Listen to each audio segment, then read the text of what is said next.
but also my 13-year-old niece likes anime. I wouldn't recommend it to her. Well, She's not cool enough. Hey, No, it's just I really. What's her name? Oh, you don't have to say her name, but let's say Susie. Susie, I have this great anime for you. It's called The Fable. It's about. It's like Shrek. Yeah, Yakuza. They kill people. Organized crime. Organized crime. Murder. You're gonna enjoy it. it has my favorite scene. and it's rated M for being modest. It's one of the best scenes I've seen in a minute. Let me tell you, they don't make them like this anymore.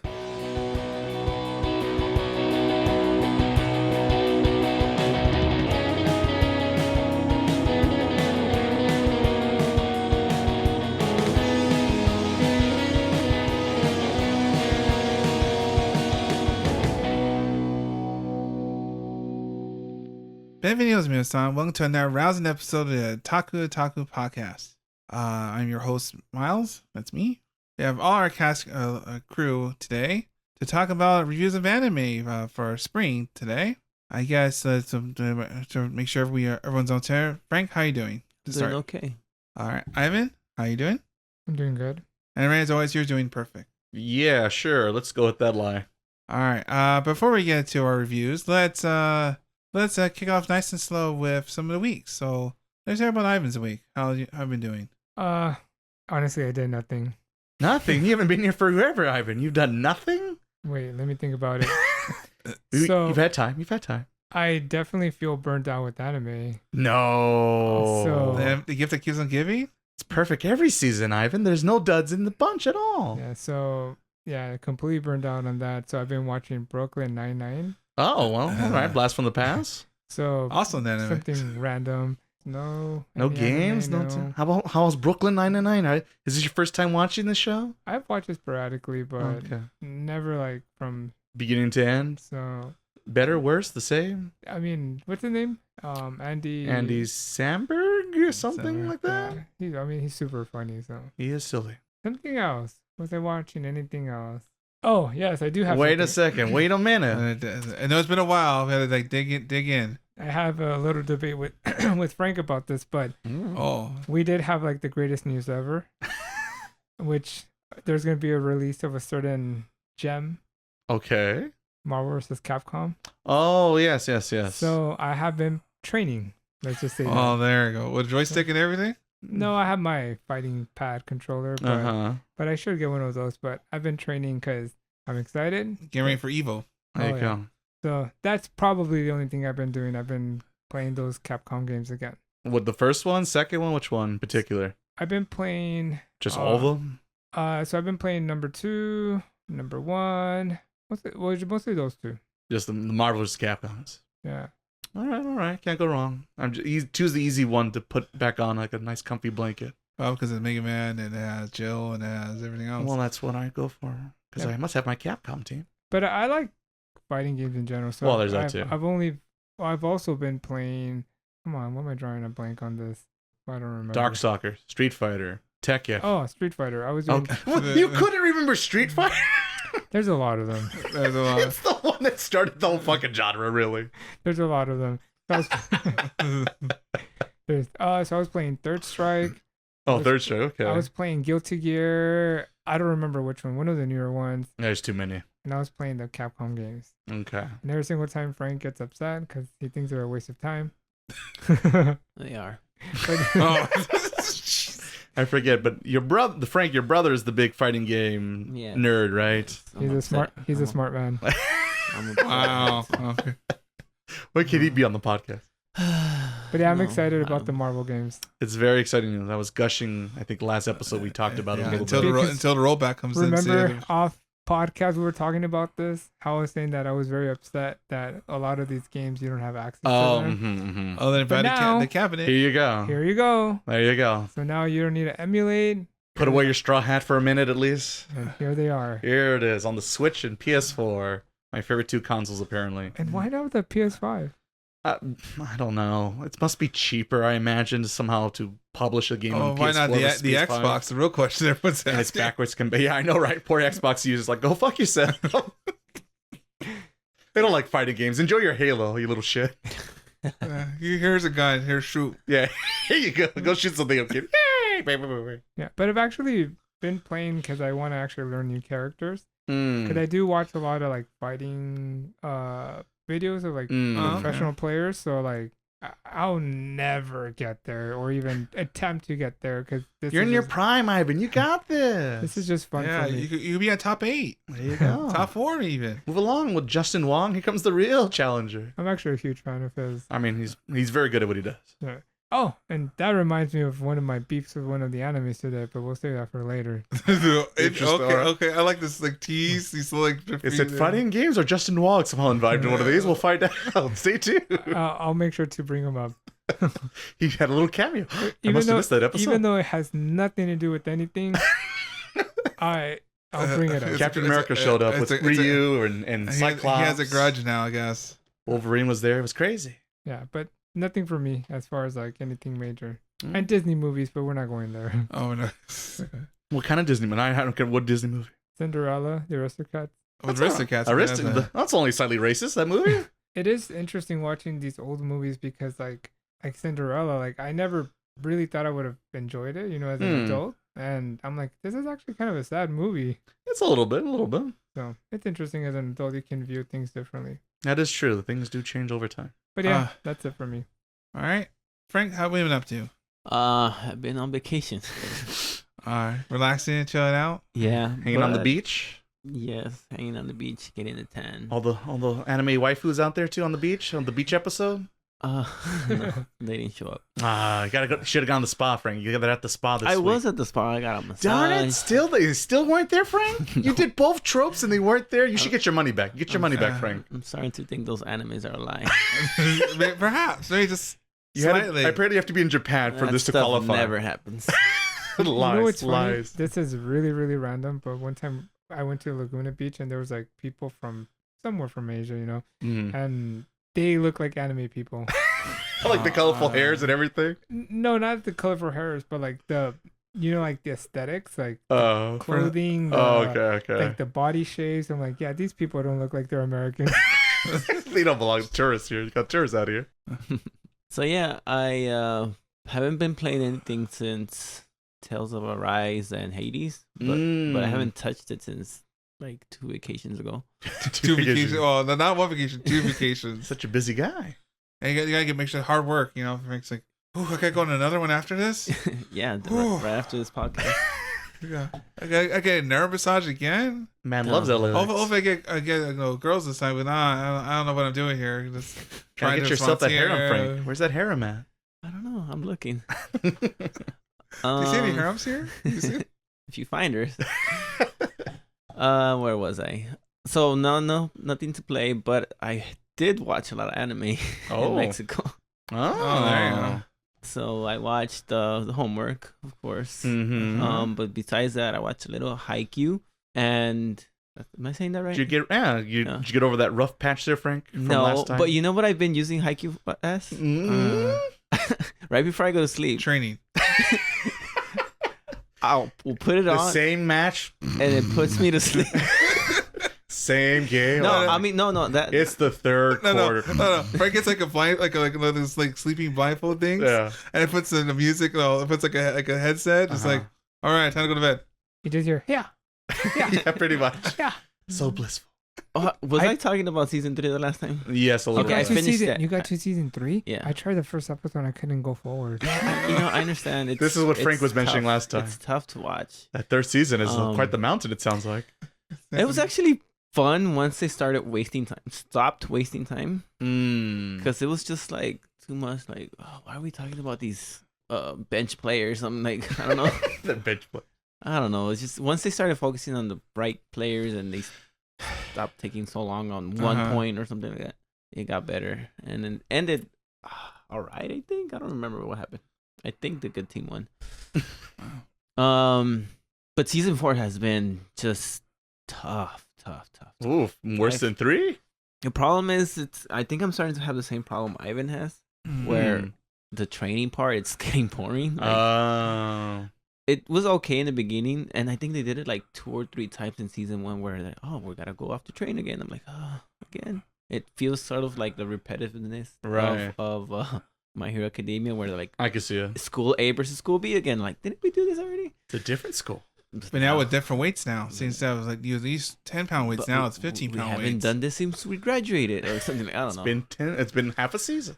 And now, so it's just like they're training and moving on. I don't know why I'm talking so much about this one. Not worth my breath. I've been watching, and then every time I watch something I don't like, I put on One Piece to like cleanse myself. Oh, there you go. Then. So I've been watching a lot of One Piece. Like new One Piece, yeah, or like okay. where the I am. newest. Yeah, okay. I'm trying to catch up. How far are you behind from current episodes? Oh, jeez. Oh, you're not up to date? No, I was like 100 or more than episodes behind. Oh.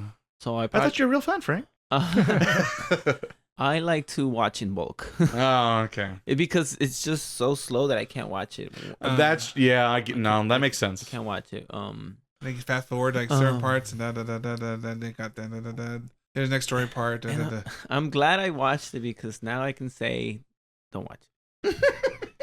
No, you won't enjoy it. They waste way too much time still. So One Piece. So it's still you One have Piece. to kind of like select like a few episodes and watch that because you could tell when they're trying. The animation is way different, and it's just One Piece. It's just I think I'm getting really tired of time wasting, and in One Piece it's just so apparent. I mean, it's only been 1,100 episodes at least, Frank. It's like, why are we wasting time on fodder? Like, come on, like because Mermaid Island. That's why, Frank. Or what was it called? Was it Fishman Island? That's what it is. Fishman Island. I don't know. It's just riveting stuff. I'm enjoying the parts where they like don't waste time, but they waste a lot of time. Thankfully, I'm at a good part right now, so can't wait to go back home. I gotta catch up. So yeah, that's it. Just One Piece, Haikyu, and the homework. Hopefully, some more joy in the homework. Hopefully, been a bit busy. The homework was okay. Oh, you know what? I did remember something. One of my buddies was saying, he's like, what kind of things do you watch, like anime wise, like romance ones? I'm like, what do I recommend? So I'm like, Toradora. Nice. And then I don't know, because I don't know what he was gonna like. Right. And I watched like the first episode, second episode. Man, she's freaking mean. Oh, she's kind of she's Sundara to the max. She's very hot, very cold, very cold. If there's a picture of a Sundara, I mean, doesn't she like literally break into his house and like assault him? Yeah. Assault him, kick him all around. The late 2010s or no, late 2000s, soon to be 2010s. Is there a picture of Sundara in the dictionary? She's right there. That's like the definition of a Sundara. Because I thought I was recommending something that's gonna be like more, I don't know, like friendly. If you're into that genre, I just didn't remember it. Right. It's been a hot minute since I thought about it, but I feel like that's still probably an okay recommendation if you're looking for a comedy romance. Now, if you're not looking for a comedy romance, then you're going to be like, what's this fun? What's going on here? Why is he enjoying this? Anyways, he's very anime. Cleaning. Are you used to anime? Yes or no? It's like the first question to ask. Went to the movies. I don't know if that counts. Movies? What'd you see in the movies, Frank? Bad Boys. Bad Boys? Was it bad enough for you, Frank? Or was it good bad or bad bad? It was okay. It had some funny moments, but no. Was it worth the price of admission? Yeah, it was worth that much at least. Oh, and I watched Inside Out 2 also. Oh yeah, I saw that. Oh, how and was also the Despicable Me 4. There you go. Can you tell Ivan has kids? That's funny.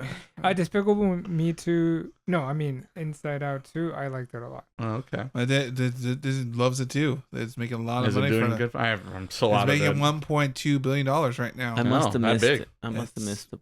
It was okay. That one was okay. And it's not even including the outside yet. Outside world, the numbers or the international numbers. I'm surprised.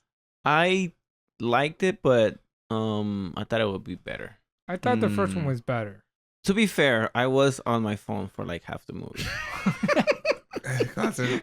Classic Greg. Half my attention. That's all you deserve. Half my attention. I was checking my bets. I just think that the newest one, speaking about real feelings. Have you watched it? I'm not the second. I've only seen the first, and even I barely remember the first one. Wait, Disney Plus, like everyone else. Oh, there you go. Stretch it all. The second one, it's made for kids, but I just think it's like almost like a love letter to being an adult. That's how it feels like. So, and Despicable Me 4 was also kind of a bittersweet movie because it was basically like concluding like the series. Oh, okay. How do you know there was up to 4? Yeah, so that one was also like, oh, I'm gonna watch that one next. I liked it. I just I guess the movie didn't match the memes. Just anything ever matches the memes. Brian's memes are always going to be the best. watching the movie like, that's not how I never look at the internet. Part. That's not the If you look at the internet says like my GIF here says otherwise. Yeah, I'm done. All right, Ray, how about you? Let's see here. A few things to mention, I guess, for myself. So I did quotation marks beat it Hades for the first time, probably like a week or two ago. Bravo. And so it was kind of interesting because, this whole time you're going in a loop and want to see what's going to happen and this and that. And you get there and you have the story mode. I'm trying to keep it spoiler free. And then it's like, okay, great. Go do that again. And it's kind of like, oh, I don't know if I care enough to go back though. Part of me is like, because I'm such a narrative, story-driven person. It sounds a lot like Nier. More, it's like Nier. It's like it could be like that. Because Nier requires you to beat it like again and again and again. Yeah, because if you just beat Nier the first time through, and you walk away, you're going to miss out the best part of Nier. I would argue, at least Nier Automata, that is. And I guess I'm trying to convince myself. I'm assuming is that the case there, Frank? Because you've beaten Hades all the way? Question marks, whatever that means. Yeah, I've beaten it like 15, 20 times. And I think you mentioned it before on here that like the story stuff keeps happening. Is that true? Yeah. And see, I need to convince myself that's going to be the case because without the story stuff, I'm just kind of like, I've done it once. I'm good. I'm ready to move on to the next video game. Right, just think of like a Fire Emblem. You want to know dialogues, right? Don't you want to know dialogue? Yeah, but I don't know. I don't see it. Don't you want to know how... It's still just the one hell. If there was 3 other hells and there was like an anime boy and an anime girl in these different hells, that would motivate me to see all the different dialogue choices. How about hell an alternate universe? Would that help? There you go. And then if I could change my own gender, maybe also spice it up just a little when I get a little bored. Oh, maybe I'm a girl, maybe I'm a guy. Change it up. Just gotta keep it refreshing every time. But you're just still Zack or whatever his name is in Hades, and you're just kind of, father, I guess I'll show you, Dad. Take that. Haha. But I did overall like it as a person who, I think when I mentioned last time, I wasn't too sure if I'd get into it, but I stick with it long enough to beat it. But it was like one of those moments where like, aha, I finally got the high score or the arcade machine or whatever equivalent. And I'm just kind of like, I'm kind of good. Like, I feel like I kind of beat the game despite the game tells you like, no, keep doing it. You gotta do it more. And you told me, Frank, you should because there's more story stuff. But part of me is just kind of like, do I though? Can I just YouTube it? It's like the one time I'm like, now it's time to cheat maybe. I don't know. But we'll see. I'm a little curious, but I haven't touched it in like probably over a week or so by now. So I guess I need to try to convince myself to go back to it. The easy plus, because I was streaming on Twitch TV. Hey, Twitch TV/SD_Shonen. Okay. Link in this description below of the podcast. I was playing it there, so that was my motivation. But since I took it off Twitch and I just played it off by myself and I finished it, I was kind of like, we'll see. But it sounds funny. You took it on Twitch like you took it off. Took it off. I pulled the plug and moved on to something hot new. Got to keep it fresh for the internet. What are we playing next, though, by the way, brother? Which I guess will lead into the next game I want to talk about this week. Because on Twitch TV the last 2 weeks, I've been playing the OG Fire. Have you played the OG Fire Emblem, Frank? The original Game Boy Advance? Fire Emblem? Not the original for us Americans. The Lynn, Hector, and Ellie Wood. I still know how to pronounce his name. Eli Wood. I call him Elwood because it sounds better than the other ones. Despite I know it's not technically pronounced it. Anyway, so I've been replaying back through the power of the Nintendo Switch and its backwards, or it's, what are they called? The Nintendo Switch Online? Yeah, Switch Online service plus expansion pack. Yes, all right, because you got to get the expansion pack, of course. So I've been replaying that, playing on Twitch TV.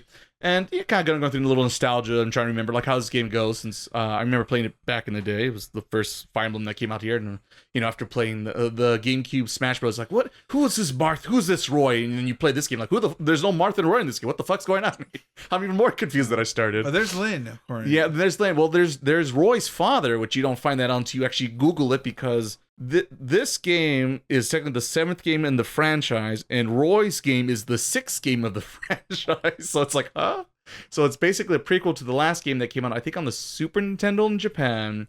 But anyway, you play as these other 3 main heroes, and I guess you kind of rotate who's the real protagonist or main character. And then you play as the fictitious, like, master tactician. You insert yourself into the story kind of character. Then literally disappeared afterwards. Wait, 3? Who's the 3rd one? Hector. No? No, he's not. No love for Hector, apparently. No, he's just like, okay, if Goofy's the main character. Wait. Who do you think Hector is? My next question. Hector isn't it Elliewood's friend? Yeah. Yeah, he's no. The blue hair axe guy? He's whack. No. He's whack. crazy out here. Why Frank. is Goofy getting... That's the other. Why is he goofy? I don't.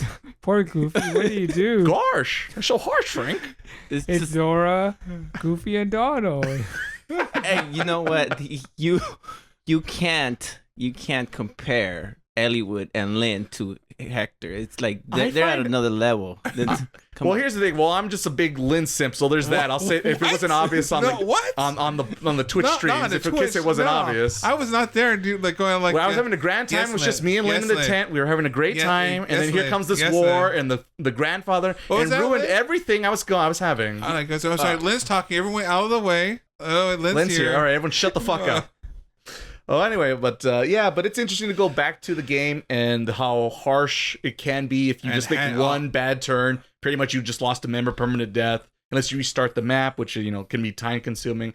But of course, if you're playing on the Switch version, you could just cheat and do a little time travel and go back a step or two and fix your errors. So that's kind of nice. Of course, you can do this on enhanced methods as well. Time has stopped. So there's more than one way to do the same. Time has returned back to its normal pace. Indeed. Oh, because you just don't save, right? You just go back to the last one. Yeah, because you do the what do they call them? Save state? Or they're just basically save states, but I think they call them something else on the Nintendo Switch. Well, there's save states rewind. Does that have both? Well, you can do both. You can have like save states, and then you could literally just go back, but you're limited to how much you could go back versus other methods. Let's say. Yeah. You can really go all the way back, but it's nice, for people who want that convenience and you want. But it's funny, I forgot the game is almost designed, and they expect you to let people die because it's like, I see you lost the Pegasus Knight. Here's a new one for you. Get that fresh one off the line. Come take this one out. Well, Did you lose your thief? Here's another thief. Because I feel like after a while seeing you play, I feel like you get like, how many are you supposed to get?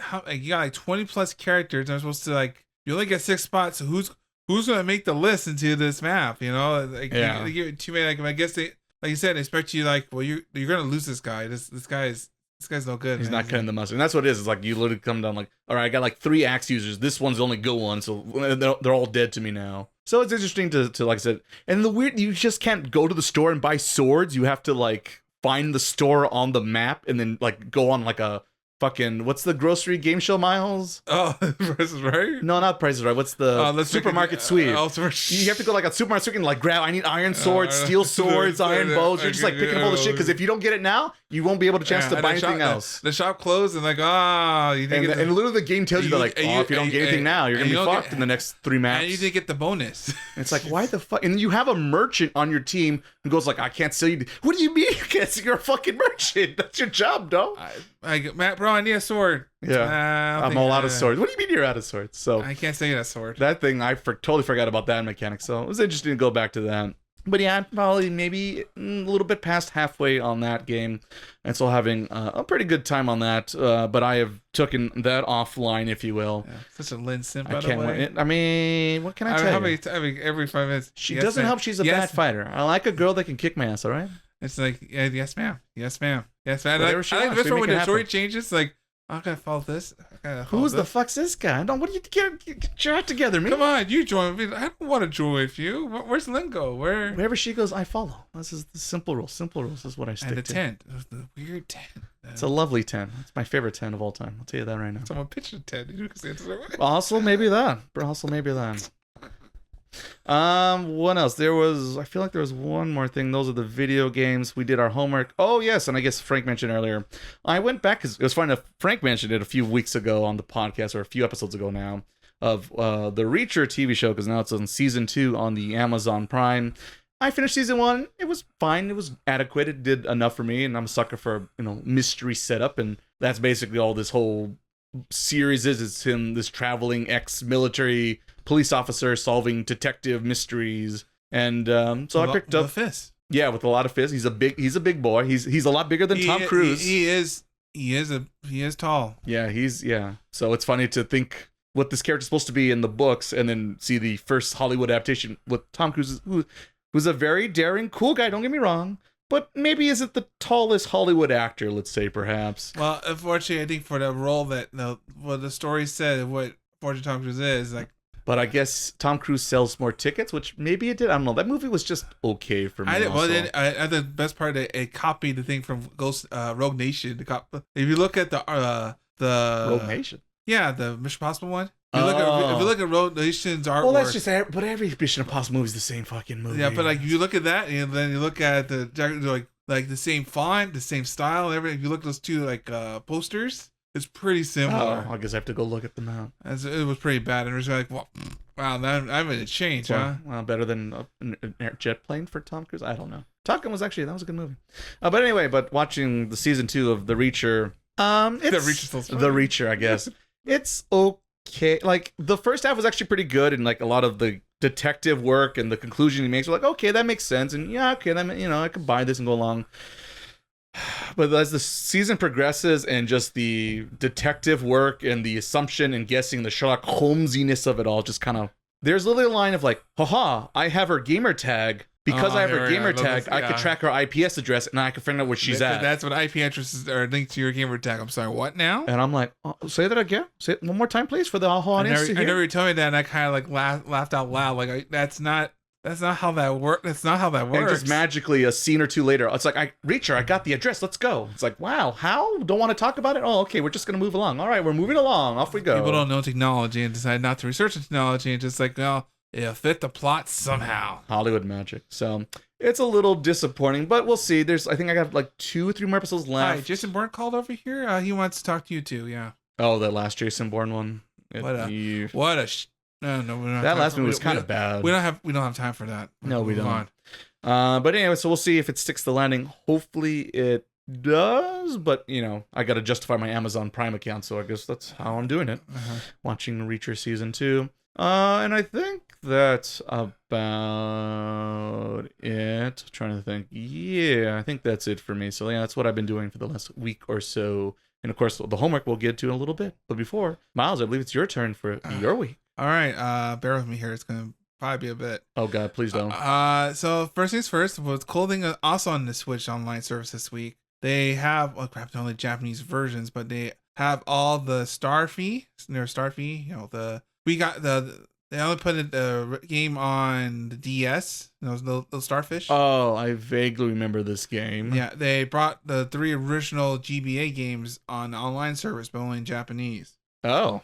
So I've been playing the first one. I played most of it out literally today and yesterday so far. It's pretty simple. It's basically a Kirby game. You're a little starfish. You try to help your friends in the ocean by solving their problems, and you're exploring, literally twirling around and swimming up, and I guess going through the ocean. It's very classic, but it's also very, a good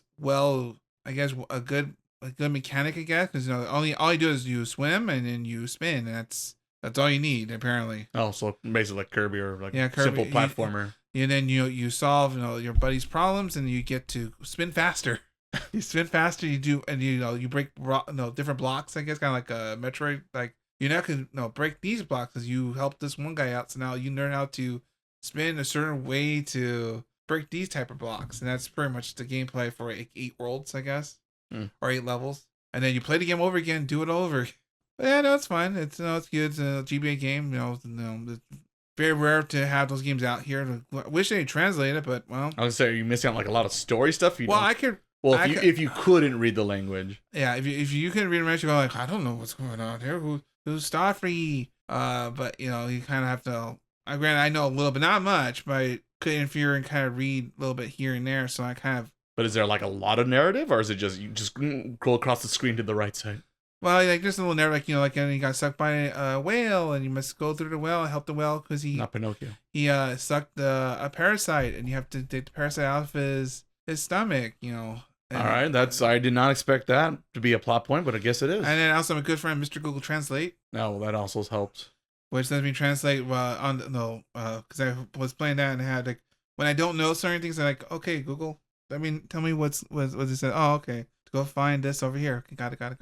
But yeah, I almost finished the first one. I think I level 7. I think I got one more, then I could do it all over again with newer moves, I guess. But yeah, they have all 3. But I guess it's weird. It's weird to me because it's kind of preserving games, right? But at the same time, you can't really translate it, or costs too much money. Because this is all the games. Anything in this Nintendo Switch collection, general, the online, any Japanese only thing, they don't even bother me. Give you here's how this game works or something. Just here, good luck.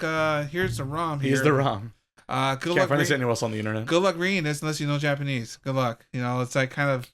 You know what? That's what kind of pisses me off about Nintendo, because like they really do the bare minimum. Mm-hmm. Like this came up recently, but like Pokemon Stadium, and people jailbreak their Switch because they want to be able to, you know how in Pokemon Stadium you can add your Pokemon from your Game Boy game or you know, blah blah blah. But they just put the game like on the online thing, and it's like they didn't. So people can't.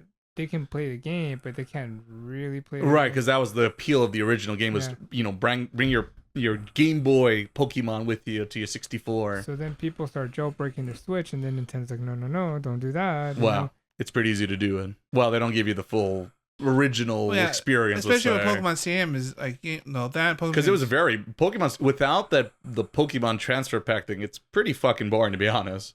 It is a weird choice for them to bring up. Especially that game in which it requires user content to really enjoy the game. There's no, you can't put their stuff to what's the purpose of this game other than to like, oh yes, there's post in. They're just lazy. Wow, that's what it is.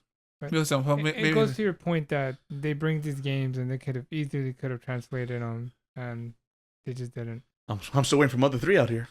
Yeah, so you know, other than the obvious language barrier, you know, they're pretty fun games. You know, they're pretty simple. They're colorful. You know, they do the trick for us. You know, if you want your Kirby fix, I guess. But the real game, the meat and potatoes, this we're gonna talk about today, is yet another Hoyoverse game. The makers of Star Rail and your Genshin Impacts. And we're now at The Waifu Games returns. We're at Zenless Zone Zero, or ZZZ as everyone calls it. So this game basically is like an urban character action game. What's it called again? Zenless Zone Zero. I think you just type in ZZZ game and it'll show up. Yeah, that's probably the easier way to look it up. So it's a character action game similar to like Honkai Impact the Third, in which, you know, it's more, I think as my rate, it's kind of like more like Devil May Cry, like you're doing combos and you're trying to do the most damage. Flashy cool moves, things like that. So it's not like, say, Star Wars, which is more like an RPG per se. But it's an urban environment in which you're in a world in which these spaces called hollows, or as I kind of like reminds me of hollow, like Bleach. Yeah, I don't know what. I guess I'm surprised they went with that term, but that's what I call it. Don't let Kubel find out. But it's basically kind of like, if you remember Twilight Princess, in which, like, you know, certain when the Twilight, you know, when it covers like a certain area of the world, and you can't. Once you reach the Twilight, you can't really come back to it, or you get corrupted or whatever, right? You become a dog or a wolf? Yeah, well, you basically become a corrupted, like, ethereal, as they call them, because apparently these hollows have something called ether, in which you have too much. If you stay in there too long, you become a monster. No. However, there's a certain test that they run. See your ether aptitude test. If you do very well, like you could survive it longer than most people. You could do some work, I guess contract work, trying to do work inside of hollows, I guess. So basically the gist of it is, you play as like a brother and sister team, which is a first, because most of them you choose like a male character or a female character, right? This game actually, they both as a pair, you happen to just want to play as, you play as a brother or sister, but they're both there, Oh, interesting. So it's not like, you're like, no, oh no, I'm missing out because this. Right. There are some kind of character with them. Good for the voice actor. The game paid no matter what.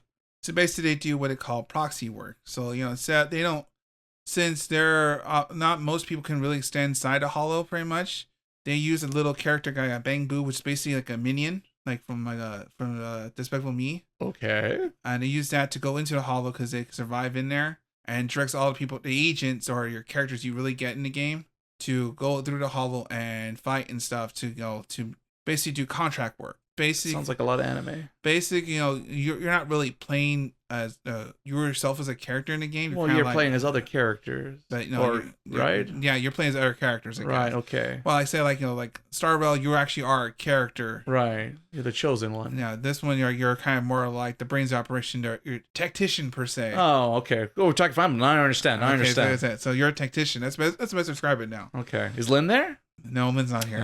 There's a Lynn type character though, like Pony Hunter, but that's. Don't you make promises you can't keep, brother.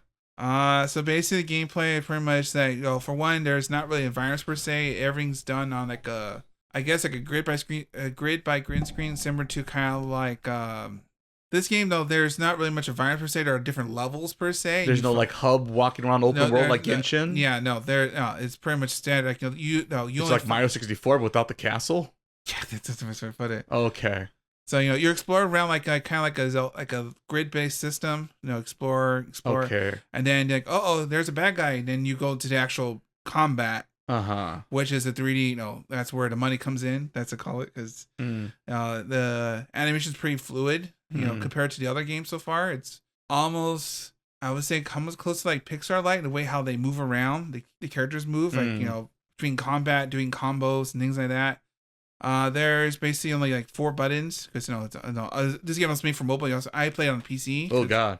But, it's pretty it's your basic attack, your XE attack, your dodge button, and I guess I call it like the tag button. I guess that's what we'll call it. And so basically, you're shooting, you do your super spin to get the extra like elemental, fire, electricity. All the elements. All the elements, the usual. There's only 5 of them. There's not as much, say, like compared to Star Rail. Things like so it's easy to remember. And then when you try to tag out, there are certain moments in the game will like kind of like flash at you, kind of like a ping or whatever, and that's you tag in out. That's you like you parry, I guess. You parry / tag out, and you keep just you just wobble. Hopefully, it's better than Metroid Dread. And you just rinse and repeat until like you beat the enemy, I guess. The only downside, it is kind of slog going through the beginning of the game because there's a lot of like hand holding, kind of like you gotta do this first before doing that. You kind of have to. It could be a lot of like onboarding tasks you have to do before you unlock everything to do in the game. So that kind of might drag you down because you're going, when I get this ability, you have to wait to your. If you paid for this, will it fix this problem? No. Oh. Surprising. Well, because it's a new game trying to try and teach you the game, but to me it's probably a little too much. Too much hand holding. Oh, okay. Because like I just did that right now, right? And but are you sure you did it the right way? I mean, this way, There are also non-human characters you can get in this game. Cat girls, wolf boys. There you go.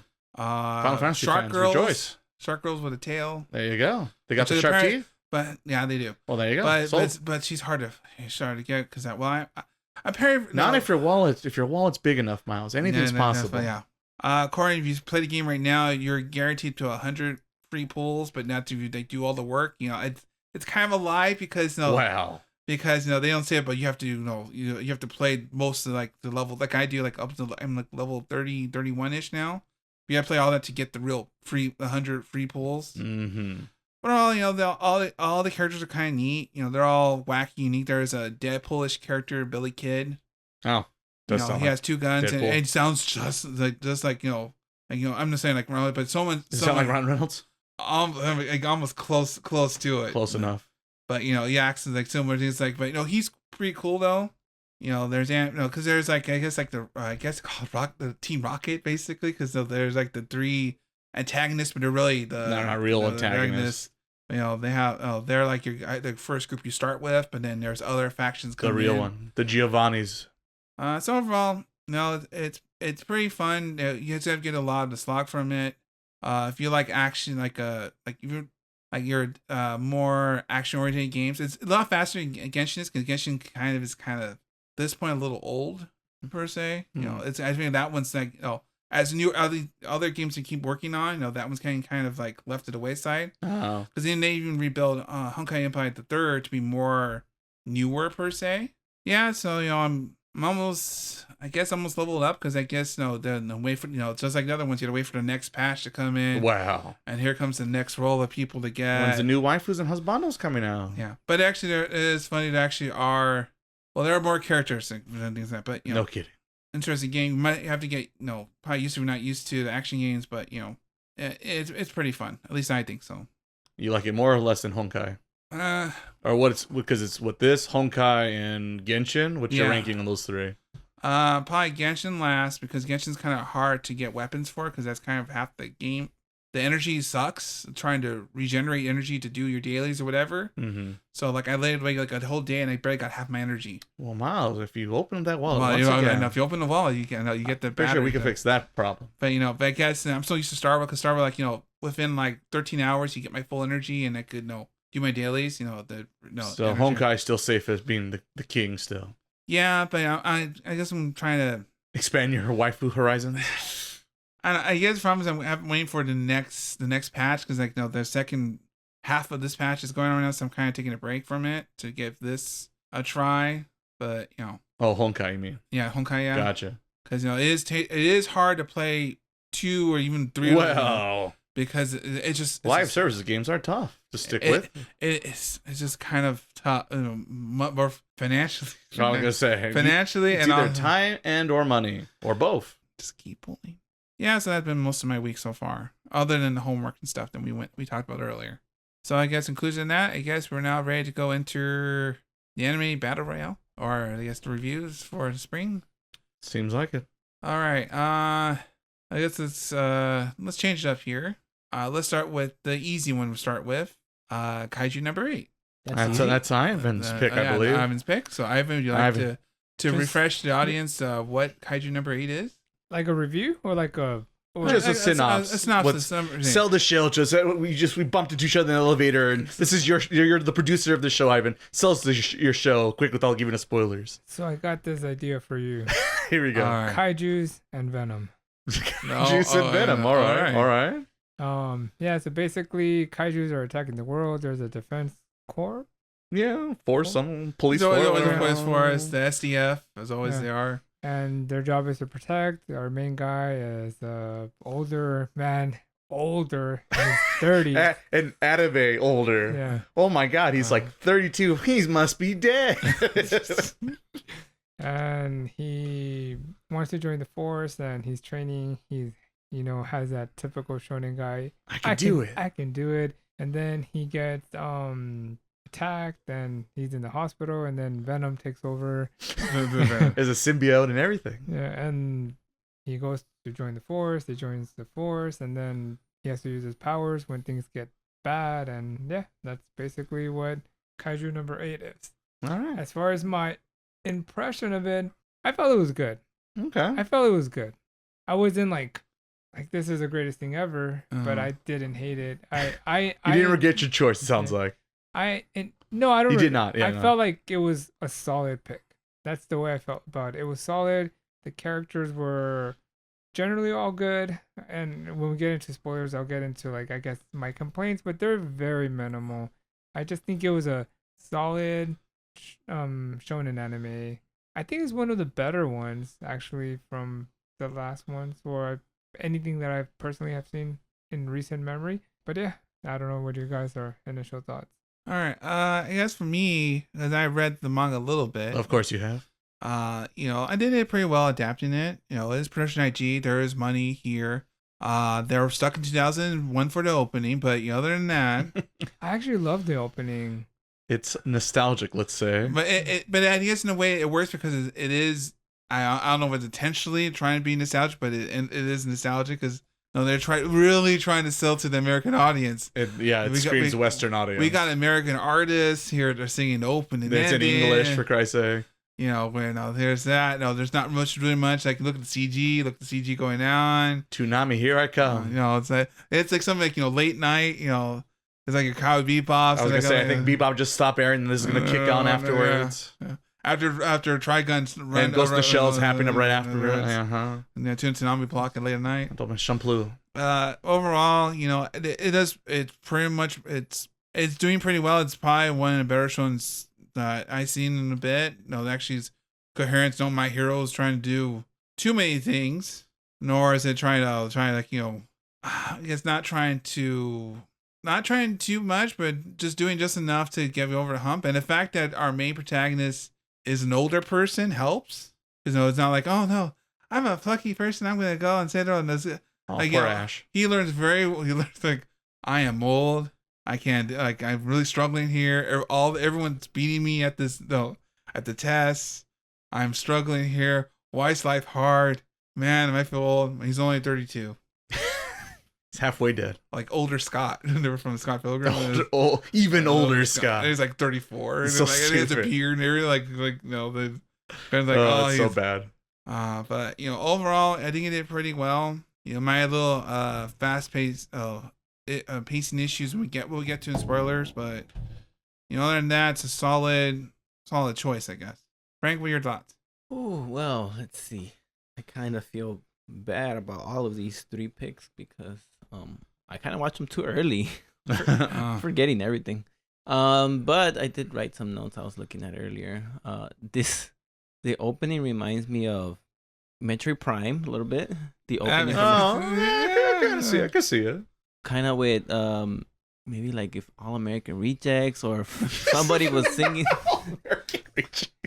Yeah, it's just, actually, I looked it up who it was, and it's like this, kind of like a pop singer. Is it from here? Oh, or UK? I don't know, but I like the song. I liked it. That was an enough. interesting opening. I can't think of another one similar to this. I mean, it does remind me a bit of, what is it? The other thing it reminded me of, Ghost in the Shell. It's also IG, Permission IG. But studio. Besides the, what do you call it, CGI or I felt like it was different because even with CGI openings, you see a lot of like cuts and flashes and all that. And this one, it was kind of like fluid and kind of like you just move the camera around and didn't really cut off. Right. I liked it. I thought it was interesting. I think probably 99% of the jokes didn't hit for me. But the ones that do were like, hey, okay. Yeah. But other than that, I wasn't there for the joke, so thankfully, right, that wasn't the biggest thing. It's just it felt off, especially in the beginning. It was just like, Did you watch it in English or Japanese? Yeah, I watched it in English. Oh, well, that's You watched it in English. No, fake anime fan. Am I right, guys? No, the only reason why I say is because how I mentioned Toradora, I was watching in Japanese, and there was one scene I thought was really funny, and I mentioned it to my friend. Hey, did you think that was funny? I thought it was okay, and I watched it in English, and it just didn't land the same. So that's the reason why I'm asking. But maybe I lost translation. But I can't remember. Like, I mean, I wouldn't know. I didn't watch it in English. I did. Yeah, I was gonna. I did watch the last 2 episodes in Japanese because I had to. They forced me to, these I know. bastards. I was like, not translated yet. Oh god. Damn it, Crunchyroll, get your act together. And I enjoyed it more in English. So I can see it. I guess I don't know how to explain it. It's just I was interested to keep watching. I just don't know why. I will keep watching. I like action. I know I didn't enjoy the jokes too much. I don't know, something about it that was just like, okay, next. Except for that one filler episode. It was like 7.5 or something like that. It was dumb. I skipped that. Oh. I don't even remember that. Yeah, I was gonna say. It was probably it doesn't ring a bell. It was like a recap episode. I always skip those. Maybe it was like, I must have skipped it because I don't remember seeing it. All right, now for the real main event. We're for Ray's review of the show. So Ray, come on, let's see how the Sourdough Shonen thinks of this one. That's okay.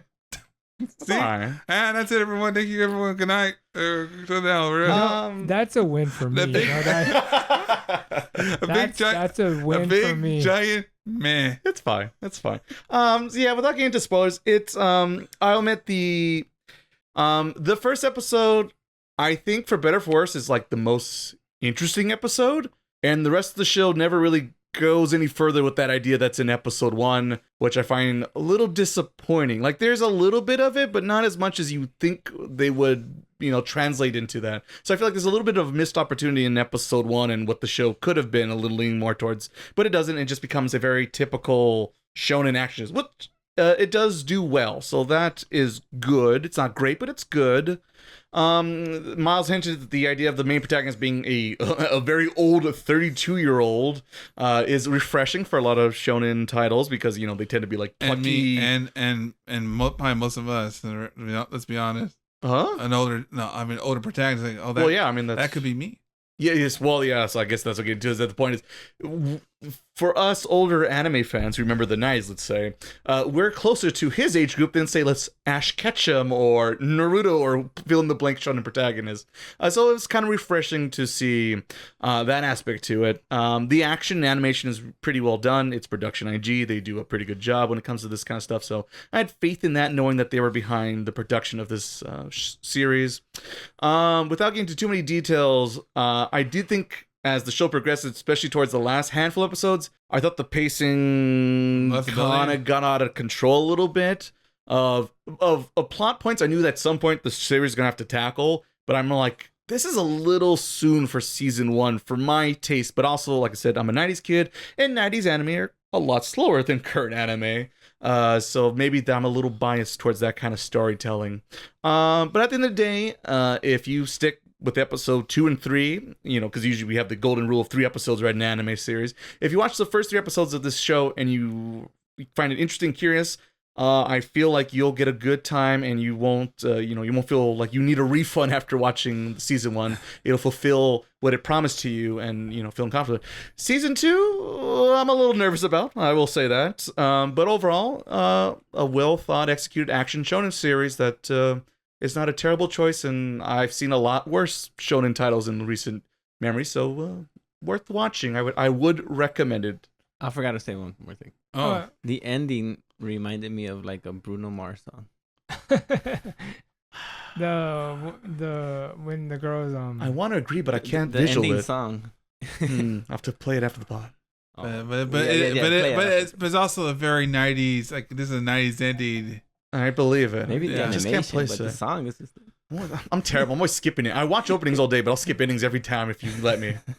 So if you're at this moment before we get that's to when spoilers, you're doing them wrong, right? Because Full Metal, like the way. Well, no, well, there's full. I mean, well, there's Full Okay, Metal. well, Full Metal. Come on now. Full Metal. There's anime endings and there's Full Metal endings. Full endings you sweat because they rank them. That's the tougher choice right I don't know, but Inuyasha is also one of those too. there. Yeah, there's a couple good ones. A couple good ones in that one. But yeah. Anyways, But yeah, it sounds like overall everyone pretty much thumbs up without getting spoilers. It sounds like pretty much. Yeah, I liked it. I'll watch okay, season 2. I guess with that out of the way, I guess we'll now enter spoiler mode. There you go. For those who stuck around this long and took the journey of As Kaiju number 8. usual, Ray will put a timestamp here if you want to skip ahead, move on to the Yes, next there one. will be a skip. We want to see you're in the middle of it, or you want to catch up on spring season. That'll be the time. Hit that skip button down below in the description of this podcast.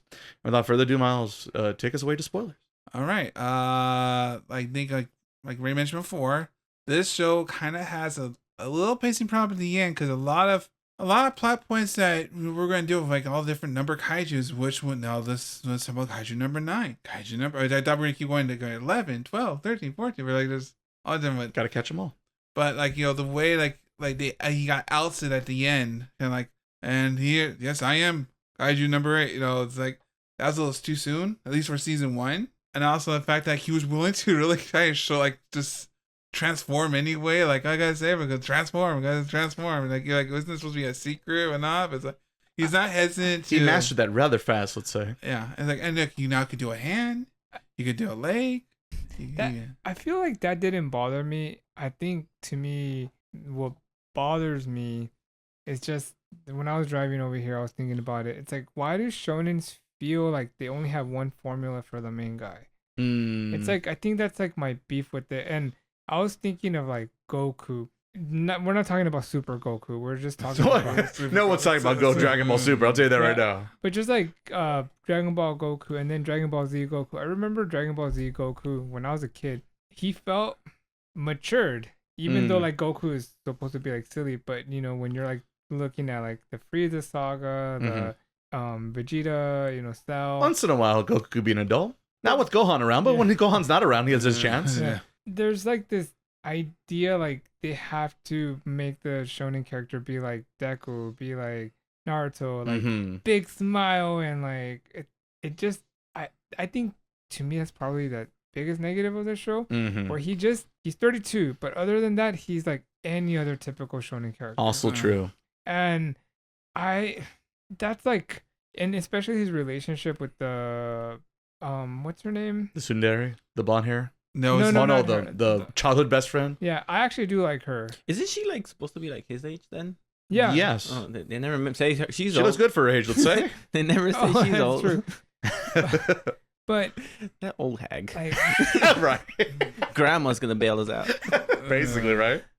but like you know, like they'll show when they were kids, and Right. I've seen this scene. Well, it's every anime trope. It's Yeah. like, it's fucking love Hina. Yeah. We'll go to Tokyo together. Yeah, or Naruto with the bench, or the could be the bench, or the Yeah. swing. The swing. Oh, I love that. Just swinging inside. But it wasn't enough for me to like dislike their show. It was just like I just don't feel anything. Right, because it's, yeah, like you said, You're he's supposed to be older, but he doesn't act or really look or act like it at all. I think because you're Instead of like, oh, I'm old now. All of a sudden, like, whenever the story he wants for a cheap joke, he'll put, oh, I'm an old man card. But I guess you get very desensitized towards like, oh, it's every shown, like, it's every shown guy. All right, that out of the Right. way. Let's see what this one does compared to everyone else. Yeah. It falls into a lot of shonen tropes, for better and worse. I did like the blonde hair girl though. She does get better, surprisingly. I thought she was going to be very cliche, but she's a little bit more deft to her. Put it this way, I'm shipping her and the old man There you go. instead of like Not the childhood best friend? because They made a promise, Ivan. she's boring. And she remembered. And She's got a big gun. She smirked a bit. She smirked at the end. Oh yeah. That's She's- enough. There's a chance, Ivan. Let's She see. she remembers the past. If the protagonist of Rent a Girlfriend has a chance, so does this guy. Let me tell you. Which that got season 4, everybody. I don't want to Just, talk about that show anymore. I regret bringing it up. That show, I don't know. I mean, that's another show. Gotta smoke to see what this is, because like somehow this is doing better. He definitely plays Honkai. Oh boy, But it was still entertaining. It had enough elements for you to enjoy it. I would say that. So, because at one point I felt like I knew what was going to be like my pick, like as which one I was going to rate the best one. But the last episode, when he started fighting, because I actually skipped ahead and read the manga. Oh. Just another beta, beater, still beater. Still Beta. Oh, beater. Japan. And I have to say the animation is very impressive. Like, because I read the panels and I didn't care for it, but the way they animated it and like they made you like, oh, this is actually a moment. It was a pretty cool interpretation. Well, that's good because they got Ano doing all the kaiju work. That's like one reason why. Wait, really? Yeah, Ano's studio made all the kaiju designs. If you look in the credits, Oh, he did all the kaiju designs. Or the Ava man. Yeah, his studio did all the designs for it. That makes a lot of sense now. That I say because you look. If you look at a kaiju like in the manga and look at the kaiju that we saw, oh, they're different designs.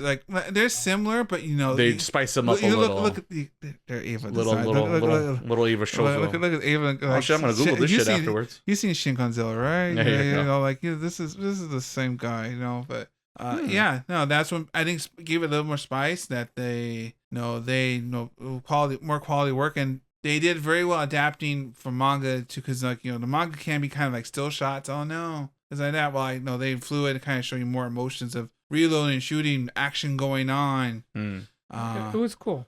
Yeah, and I like his power too. Even though he said like, how did he master it? It doesn't matter. I mean, he's going to anyway. It's just like I said. It's not so much. I know they're going to because they have to, but just a little slower. Just a little slower. It's a modern shonen problem. I think we mentioned this before. No one's got time for 1,000 episodes of anime anymore, which I don't want to. And I want to be clear. I don't want 1,000 episodes of Dragon Ball Z all over again. But maybe half of Dragon Ball Z or something. I guess like you want to see a struggle from like look, I got this hand going. Yeah, you want to see that he literally. They had a joke little by little, made like once or twice when he first transformed. I think he started transforming like for out like no reason, and because they'll change just for the gag with the teeth or something. The gag teeth, like what are you doing? You have to change back. Because his buddies like kind of like it's like freaking out. It's like freaking out like no, they're gonna find out. Change back. You slowly figure it out. Like I want to see more of that. Like just a little bit here and there of struggle. Less of that. Well, but I guess you want more of a struggle. Oh, those are the jokes that was stupid. It's like that guy, the friend had the right reaction, and this guy like, okay, I understand you can't control it, but at least be serious about it. Like, I'm gonna die. But it's just like the show has it does have moments here and there, but like pacing wise, like how these guys work together. I guess now they're working together. I guess now they're buddies now. Like we're certain people we meet in the group, whatever. It's like, well, they We paired them off, and now they somehow good chemistry. So now they know each other but we don't have time to really develop it. Kind of like, and that happened. So now they're buddies. You're buddies. It does seem a faster pace. Not saying it's bad, but it is. You want some kind of like some kind of like. You want to see the development, not just told there's development. Yeah, like off screen. Oh yeah, we're now best friends. We went out. We had the whole camping trip. We went to the spa and everything. We got beer. We went each episode. No, you guys weren't there. We got beers afterwards. And then we all got like a plus up. It's like, there you go. They're conveniently passing by certain plot points. Right. Anything else, gentlemen? Yeah, I was gonna say that too. Like, what happened to 1 through 7? I was wondering. And how do they choose a kaiju?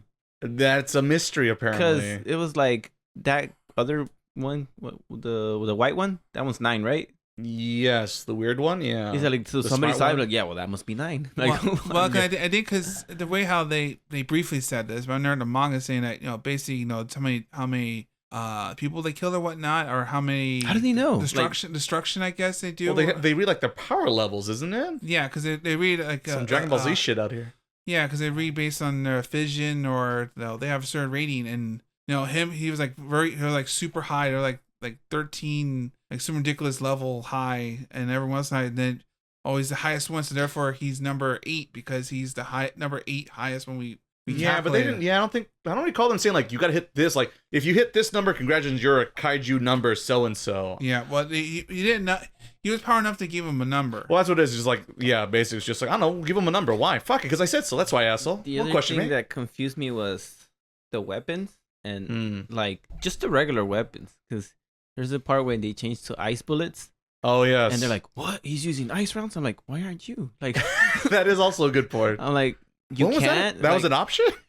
And then it's just like I'm wondering about it, but it doesn't bug me too much. I just brush it off. It's like, why don't we have like a bunch of these cannons? Right. Seems like that was pretty effective. I'm guessing she's like the only one that can use it. Yeah, I think they try to imply that. Oh yeah, they said that. Her sync ratio is like the highest. Yeah, it's like some Ava shit. 96.5%. There you go. Ridiculous. But it was like, but it's also heavy as heck, and that's why you have to you have to use your full power to bodysuit. Which I think Ray, you think you mentioned once, right? About like why is it 0? The other thing. I said that, right? Yeah. Well, I didn't say it yet, but I think I might have mentioned to Miles and off the pod. Oh yeah. Well, I think I said that in the. Oh, you also did say yes. I think you did mention. Now I remember you did say like preview, yeah. That's like why is his number so low? Because it's too silly. Yeah, that's. And you're absolutely right. I didn't understand the context for it, but now that I've seen it, I think I literally said the same thing out loud. 0.001. Yeah, they were trying to go for a joke, but like it didn't work. Because as I said, like they want to kind of do like a One Punch Man and a Deku. Like exactly. You're at literally 0. And it just he could have been like just like 5% or something right there, right?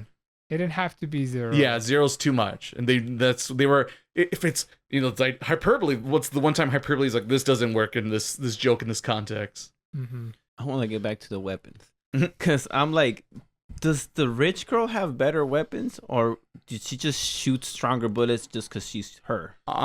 Because of her sync ratio, she gets the biggest gun. If we're talking about the childhood best friend, because there's a part. No. Oh, you're talking about the blonde girl? Yeah. Well, she has also a high. She has for her age and her. She's pretty high up there in the Kansas. And also, her daddy works for the whole department. Yeah, because they were like in the training part, and everybody's like shooting the monsters, and the bullets don't affect nothing. Right. And she shoots the monsters like instant kill. I'm like, because her sync ratio, basically, the stronger you are, the stronger you are mentally with your suit or something. Yeah, but sync ratio gives you more power. Yeah, you're not wrong, Frank. You're not wrong. I get that part, but the thing is, like, I just thought it's the same gun, is it not? No. It's just like I'm like, wow, she's amazing. I'm like, no, just her bullets works and your don't. Your aiming still the same way. Take out the rubber bullet, stupid. It's like I would be mad. Like, if my bullets instant kill, I would be doing great too. I was just like the one thing I was thinking. I think because she's more efficient, I guess, and knows like how to take them out, I guess, and be more. She's more of like a leader. I don't know. I feel like she was hitting those, armor parts too, and they were just like falling like butter. Frank's just out here, King Cold with Trunk's sword. I bet you the sword is what killed my son. I don't know. It's just like, I don't know. I don't think she's strong yet. I need to see something like, let me see it's you, not, these. She paid. She paid for, like, we're talking about the gachas, like, she brought out the wallet. She cracked open her wallet. Yeah, she's like, she got the good pull. No, she got a good pull. That's what happened. No time to grind. Let's go. It's like that goofy gamer, like, I've seen, like, sitting online, people got, like, these, like, I just started a game and I got all this in one pull. It's like, yeah, no, fuck you. I didn't get anything like that. Get out of here. Get lucky. Yeah. So, I mean, I think the animation was cool, though. I'm a sucker for that. It doesn't hurt. Yeah, I guess for me, the quick summary is like, there's a lot of little mistakes or silly things about the show, but at the end of the day, I overall look the other way or try to like turn off my brain and ignore like la, it's fine. But there are problems with the show. So anyone who doesn't like the show, I can understand their perspective because there's a decent amount of things to poke and make fun of and point out the obvious mistakes, let's say. But yeah, I guess similar to Miles' point of just the pacing and the character development, especially when it comes to all the supporting cast, they just all just kind of pop up and they kind of like pair them off in a weird way because they're like, well, this character isn't memorable by themselves, but if I put them with another guy, maybe together they have a chance. It just seemed like they try to pair each other up like Fire Emblem Awakening out here, hoping to get married and have a future kid, I guess. I don't know. Maybe they will. I don't know. Season 2? Yeah, season 2. The future kid's going to show up and the Terminator's going to be, when John Connor's going to be crazy. But yeah, it's... like I said, the support characters, I really wish we really had a little bit more time. Throw me a beach episode where we get a little bit more of the personalities. Beach episode. Throw me, I need to slow it down just a wee bit. Well, it's like the problem these days, no one wants to do filler anymore. Right. No one wants to make time. Action, explosion. It's like, this guy is very good with this gun. That's all you need to know. This guy's very good with this gun. But there's no sense like what the guy did, it's like his backstory, how he got here, what he, why is he doing this? And they're all like, but he shoots really fast though. That's all you need to know. Yeah, so that part was disappointing because, I like to see character development, support characters have a moment of shine. So that was a little bit of a disappointment. Maybe in season 2 we'll get it. We'll see what happens. The other thing of them finding out his secret of being the Kaiju number 8. I know we have to do it, and I don't want to play this because I know a lot of animes they do like they'll never find out and they keep it going on and then at the very final season like, aha, it was me the whole time, and you don't want a Lelouch situation, let's say. But I feel like I would have saved it for season 2, I guess, kind of, maybe opener or middle of wave season 2 to have that reveal because he gets captured. And then the dad gets involved, who just looks like Endeavor meets the father from Full Metal Alchemist, by the way. That was funny. And yeah, they had that little fight in skirmish, and then it become Bleach with him falling the hollow kaiju form, which I still don't fully understand how that all works. But I guess that's all that. The whole kaiju and how he becomes the kaiju is like a mystery to keep you on your toes to see what's going on there, kind of like a Bleach Naruto, I guess, as well. So like I said, it does a lot of you've seen this before shown and stuff, but if you're a fan of this genre and these tropes, it's good enough, let's say. So yeah, it's just like I said, some of the pacing towards that kind of lost interest in me and the lack of character development. And the big thing I was going to mention when you already mentioned is the fact of he's supposed to be a different 32-year-old person, but he's just pretty much every typical shonen character archetype every time. So that was also a little disappointing. And the love heated trope is also a bit of an eye roll, but I guess it's anime, so I guess we just have to accept it if you're going to participate in this genre medium. So, yeah, but overall, at the end of the day, there are a lot of little mistakes, but it has a lot of fun. It tries something more interesting and just the world development of, like, I like the idea in this world, because a lot of times, like, these series, they tend to like, oh, the first kaiju has emerged, and we must, as Japan or whoever, we must make a force to gather together to fight against these kaijus. But, like, no, in, like, episode 1, they show like this is the normal routine. Oh, it's a kaiju. Oh, it's fine. Like you almost feel like you can see like the businessman going, oh, that fucker, I'm gonna be late to work because this fucking kaiju. Really? What an asshole. So I do like the fact it seems like just everyday life and it's just kind of this nightmare hairscape.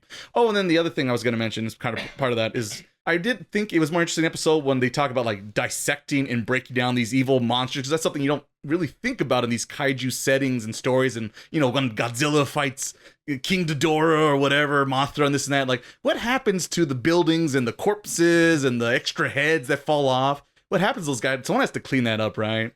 And so I felt like I wish they did a little bit more, like done, like couple more him doing that kind of stuff, and then eventually becomes the shonen protagonist and joins the scouts squad and with Levi and everyone else. Why we want to become a spirit detective, and then he probably didn't have to join the force. Yeah, and that was the other thing. It's just logically, the logical thing is like just give him the guy in the chair. There's a girl in the chair. Make him the guy in the chair. They can hang out together, just like in Ava too. He could be one of the 3 guys in the chairs or gals in the chairs. And get the support like, oh, that's a class 7 kaiju or what, but you got to cut him in the middle. Well, that's where the core is, right? This and that. So I feel like there's a lot of, he does kind of do that in the show.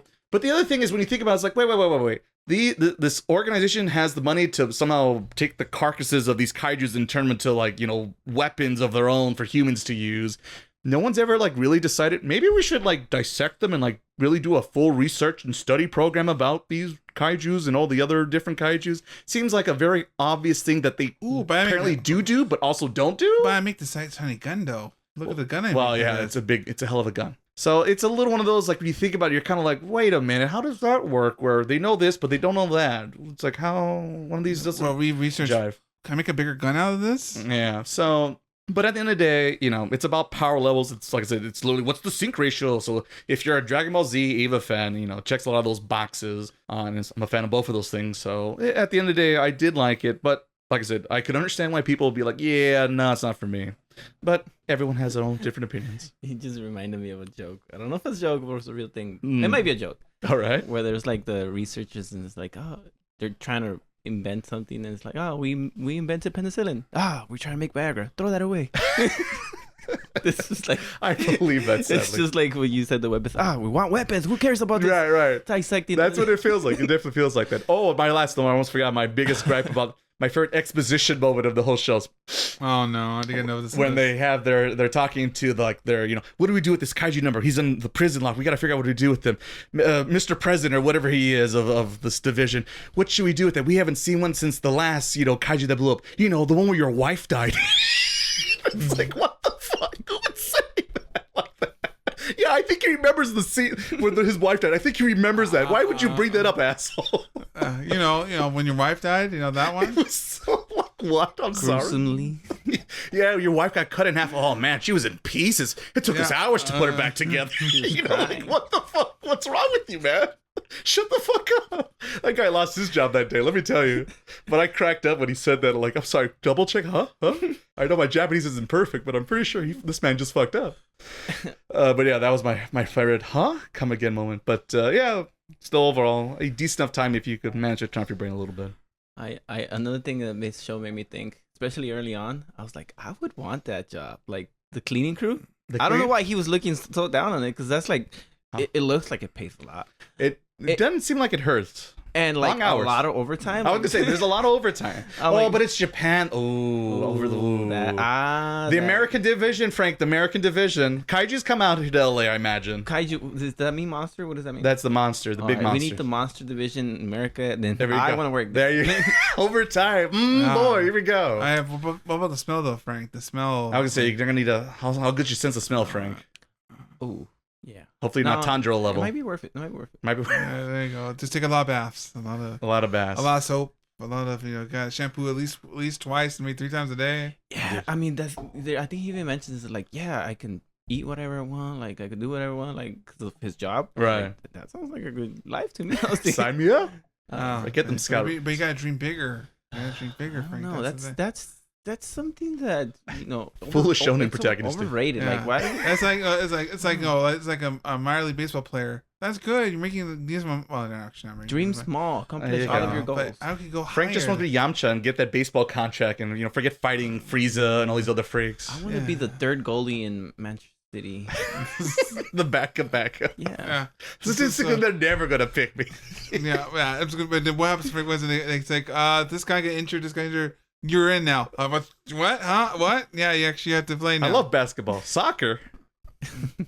Wow, we went off track. It was worth it, though. It was always worth it. Yeah. Well, it was always worth it here on the Taco Otaku. They always come off track. That's what we do. All right, so I'm cool. That's the arguments. Closing statements for Kaiju number 8, everyone? I am done. I'll recommend it. Oh yeah, I guess let's do that real quick. Well, I think didn't we do that? We did. I guess we all recommended. I didn't say nothing. I thought we did. Frank, When I said everyone I didn't thumbs say up. anything. I didn't say anything that yeah about that. Frank says. Wait, so what do you Play think? back the tape. All right. So what do you think, Frank? Is that we're Thumbs up means I like it, not mean I recommending. Oh, okay. Okay. Interesting. But I would recommend it. Twist. Gotcha. Frank's keeping the listeners. It's a thumbs up for me. For you? I don't know, but for me, it's a go-go. What? They're on the YouTube channel right now. Just like, oh no, never played. Thumbs up. Oh, thumbs up. Thumbs up. Oh, Oh, no, I like it. Doesn't mean you're gonna like it. What? it's a roller coaster ride every day. Well, the Frank's like, oh, whoa, so where are we gonna go today? For listeners, gotta keep on the toes. Gotta keep on the toes. All right, I guess for that, we'll go on to our next show. Let's go with Frank's choice, The Fable. Ah, the Fable. Okay, so Remind us once again, Frank. What is the Fable? And it's not like a fairy tale, I guess. I don't know what the Fable is. Is Shrek involved?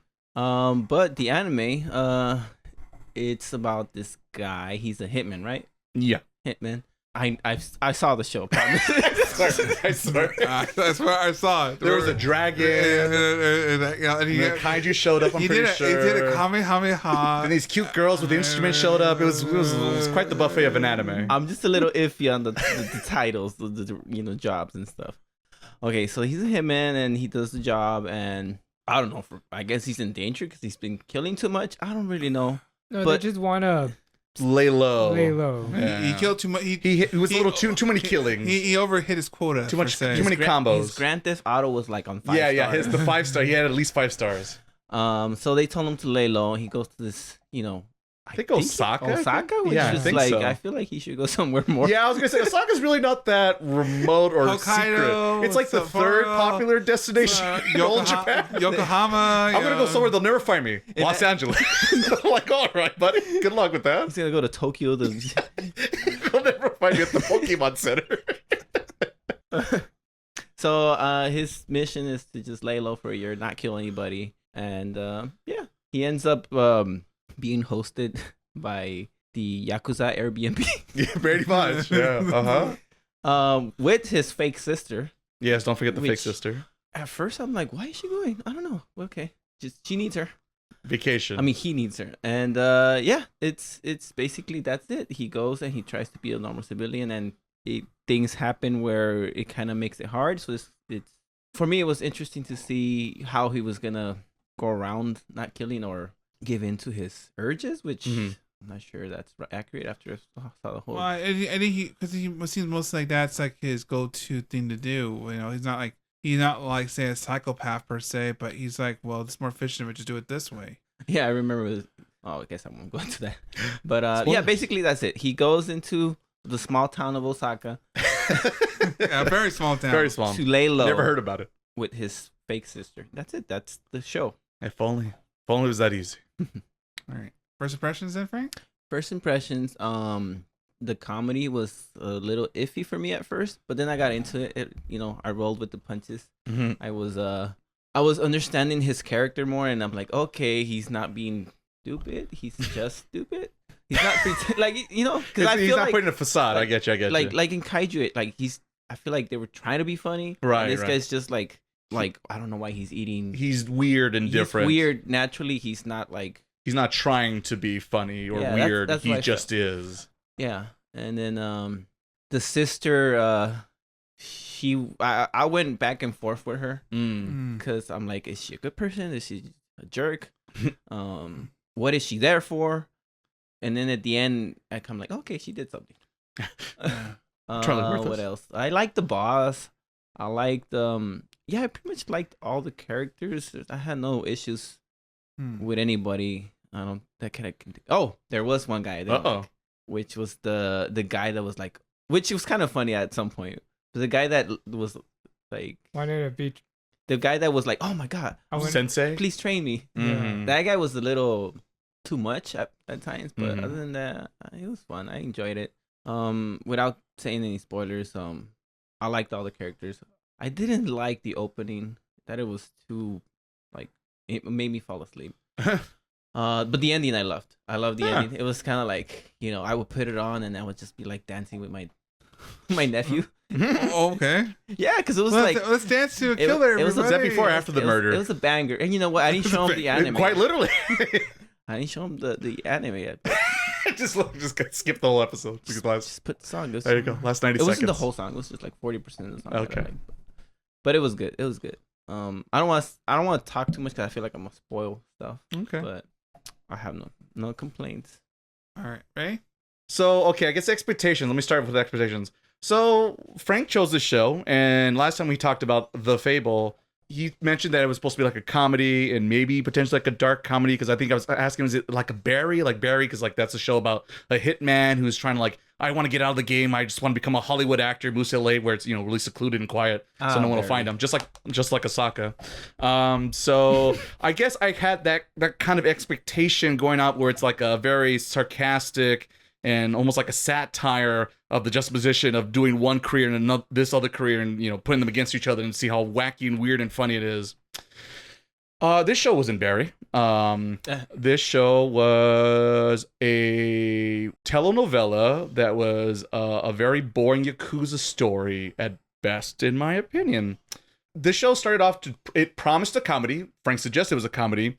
If there was comedy in it, I didn't find it funny, so it wasn't much of a comedy to me. And so what I'm left with towards the later half of the series is more of a Yakuza mafia drama story thing, which is very by the numbers and very poorly executed. I don't know, by the writers or the characters or both. So yeah, I had high expectations and it fell apart really quick for me. And I didn't care for it at all. One of the least things I enjoyed watching for the podcast. Okay. And I don't recommend it. That's the non-spoiler version. Okay. All right. Cool. All right. Ivan, I guess let's try to, let's dive the movie a little bit. What are your thoughts? Time to defend. Right. No, Get the shield. this is what I'll say. My initial impressions, I was like, damn, this Disney Hulu thing is like, they don't care about anime at all.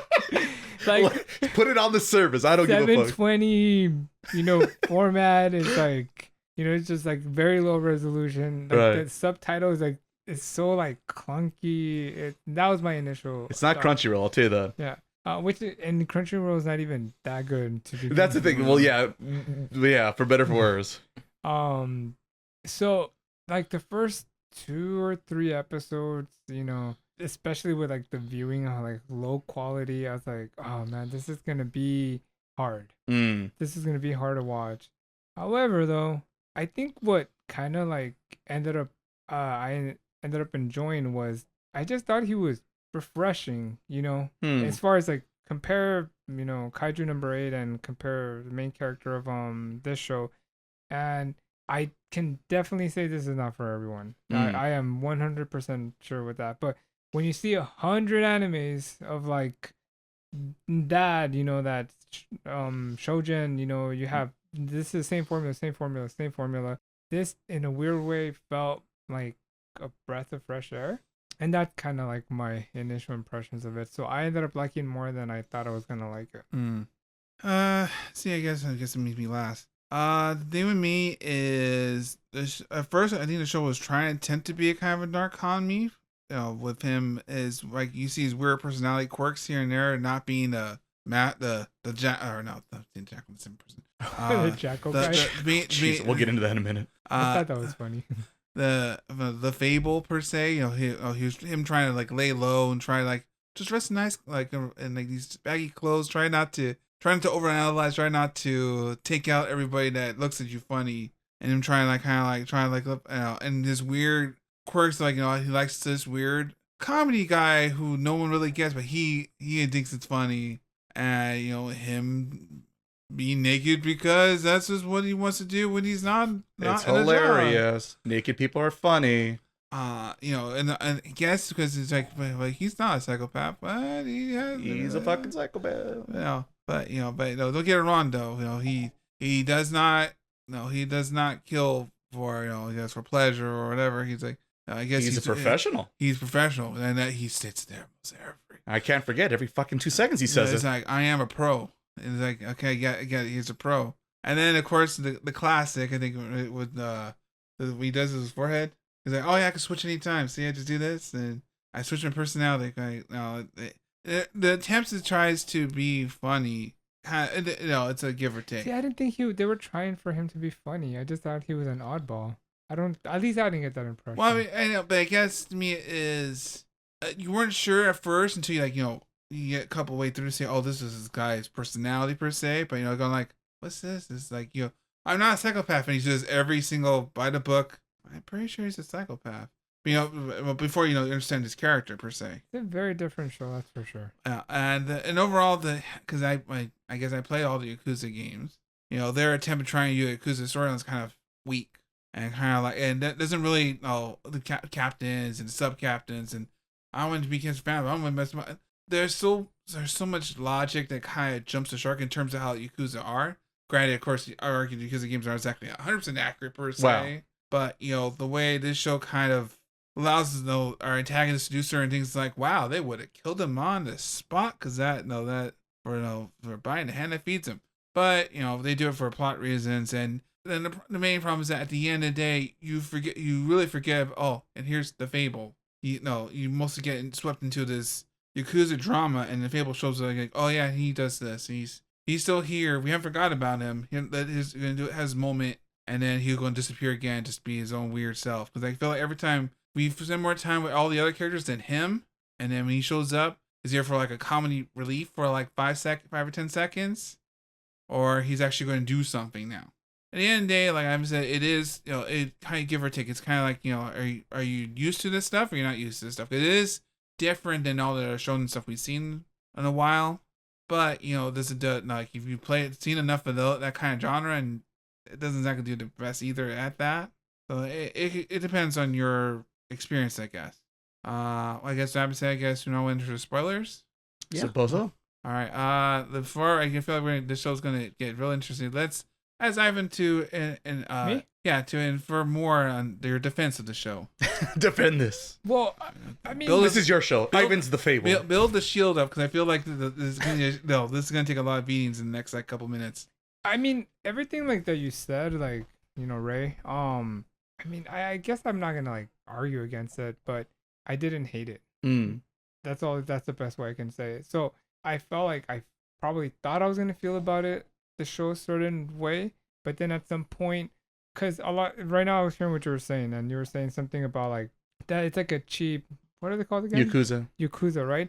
But early on in the show, he says that's not the way we do things anymore. We don't go around just being Yakuza or whatever. They're almost it almost feels like a slice of life in a really odd way. There's always because in the Yakuza games, it kind of there's the people trying being professional, trying to be Yakuza, but also trying to have some kind of moral code or standard, we call it. And then there's the other guy who's screw it, let's go back. That guy. No, I just got out of prison. You know what I'm gonna do? Commit crime. That's when I'm just gonna commit crime. Right? Not even like a year, 2 years. Just the minute I step foot on this land, yo, Aniki, let's go do some crime. It's like.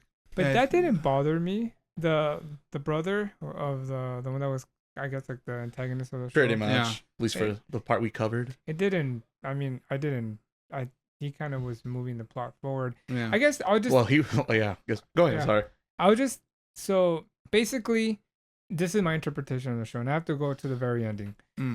So you have the main guy, and at the ending, the one boss of him shows up when. So you have what was the name of we have two brothers. We have the one that was in jail, and then the one that's been the Yakuza. The captain. Mm-hmm. So he's in the hospital, and then the boss of the Fable shows up, and he basically says, hey, you messed up because you got him involved. We told you not to do this. Right. Blah, blah, blah. And he basically tells him, our main character, what's his name again? Fable. Kira. It's a very generic Japanese name. The Fable. That's the point. The Fable character, I'm assuming? Yeah. Yeah, that's Akira. Yeah, that's his actual name. Yes. Well, that's not a real name. It's the identity they give him in episode 1. So he basically tells him his skills is outdated. There's no use for him. Right. In the modern world. So the show, it's kind of a weird show because it's not really a comedy. It's not really it's not really anything, you know.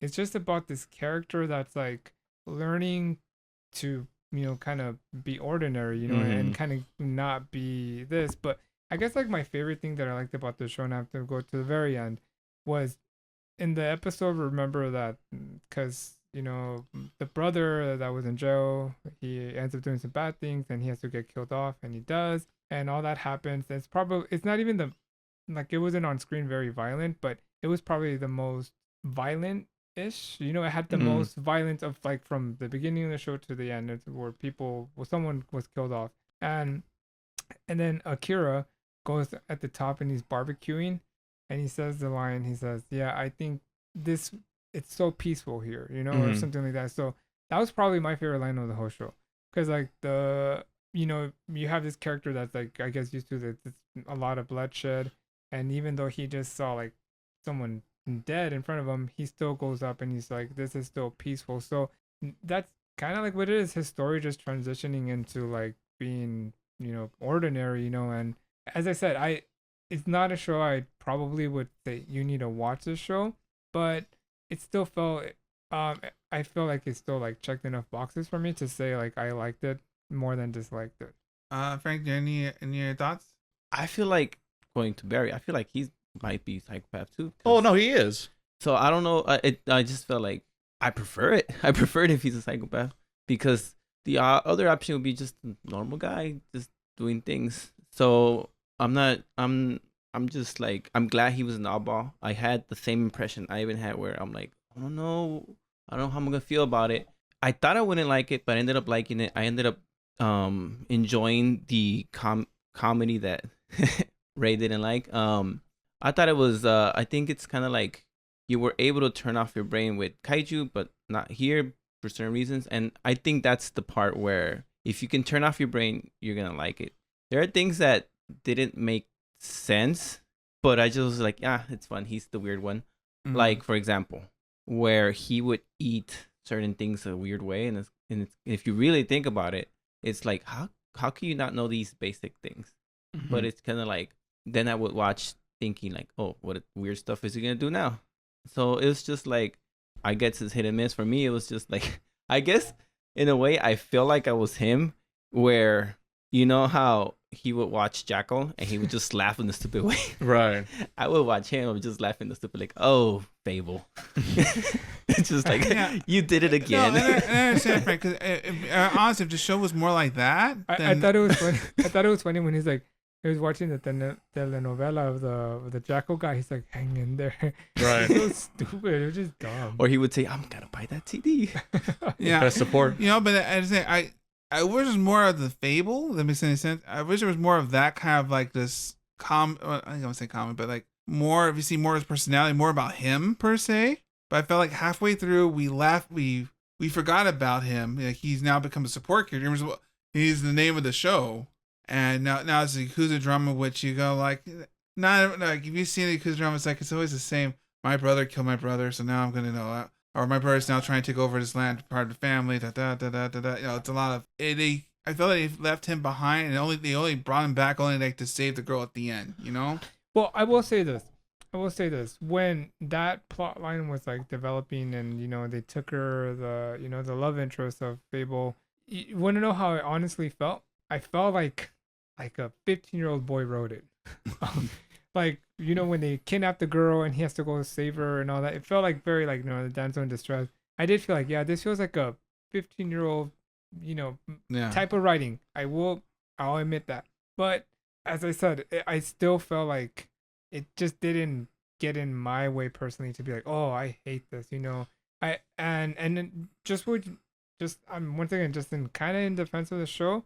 It's technically not over, you know. It's going into like the second part of the series, so you know, as far as like more development, you know, so you know how you just mentioned that Kaiju was so fast. Well, here's really, really slow show. So where's it gonna go? I personally haven't seen like the. I'll admit I am more interested per se of that, since we got this plain plot point out of the way, and I feel like things are now more settled in terms of, like, you know, okay, and he really needs to low down, but now he has a fanatic fan of his that like, oh, teach me to be an assassin because assassin being cool.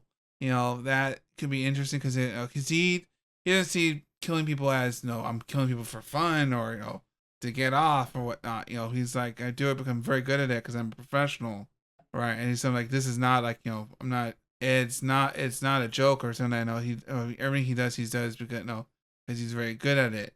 That's like the whole premise of the show is some people are good at bowling, some people are good at this. He's good at killing people. Yeah, you know what? Something else that just came to my head right now.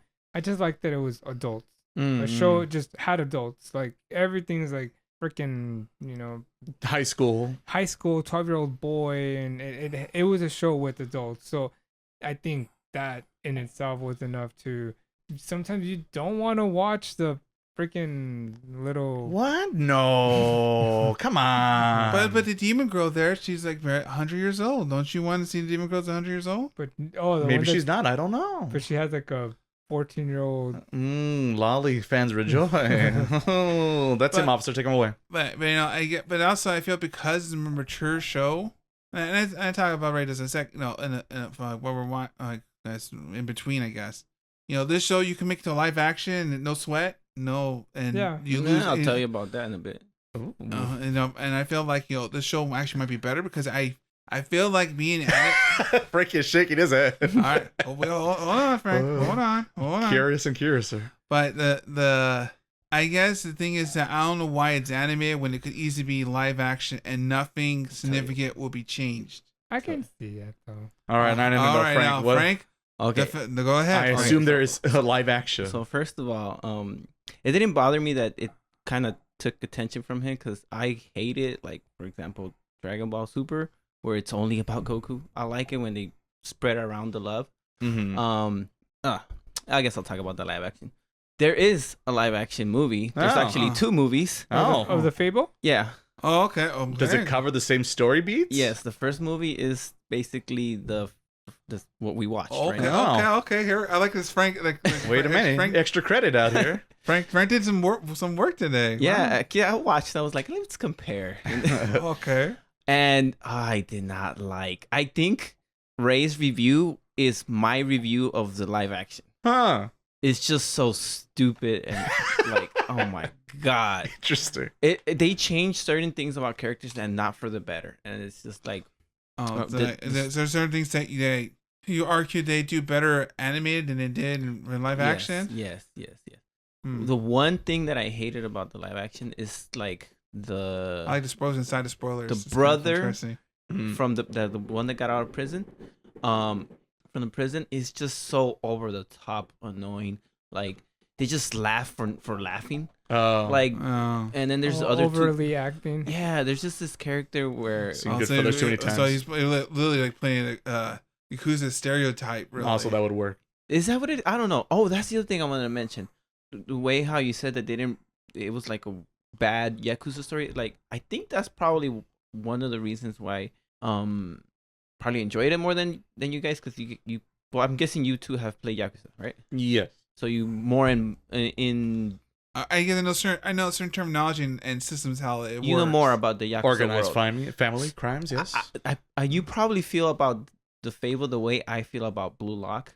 Where if you don't watch. Oh, okay. I see where we're going. Yeah, it's like. So are they criminals? Right? So someone that. No. Like, let's make the best world in the world because that's all. There you go. Yeah, I could see how knowing something about it and it's like this is not how it should be like. But for me, it's just like, okay, you got out of prison. Yakuza's trying to be do crime, off the office style. Yeah, and I think at one time I saw a documentary that the mafia did the same thing. Like we don't want to be crime, we want to be criminals, but like Well, yeah. You want to be organized crime because you don't want it to be obvious. This man killed this guy right here. It was him that did it. You want to be more discreet, more like we're not doing crime, we're doing it.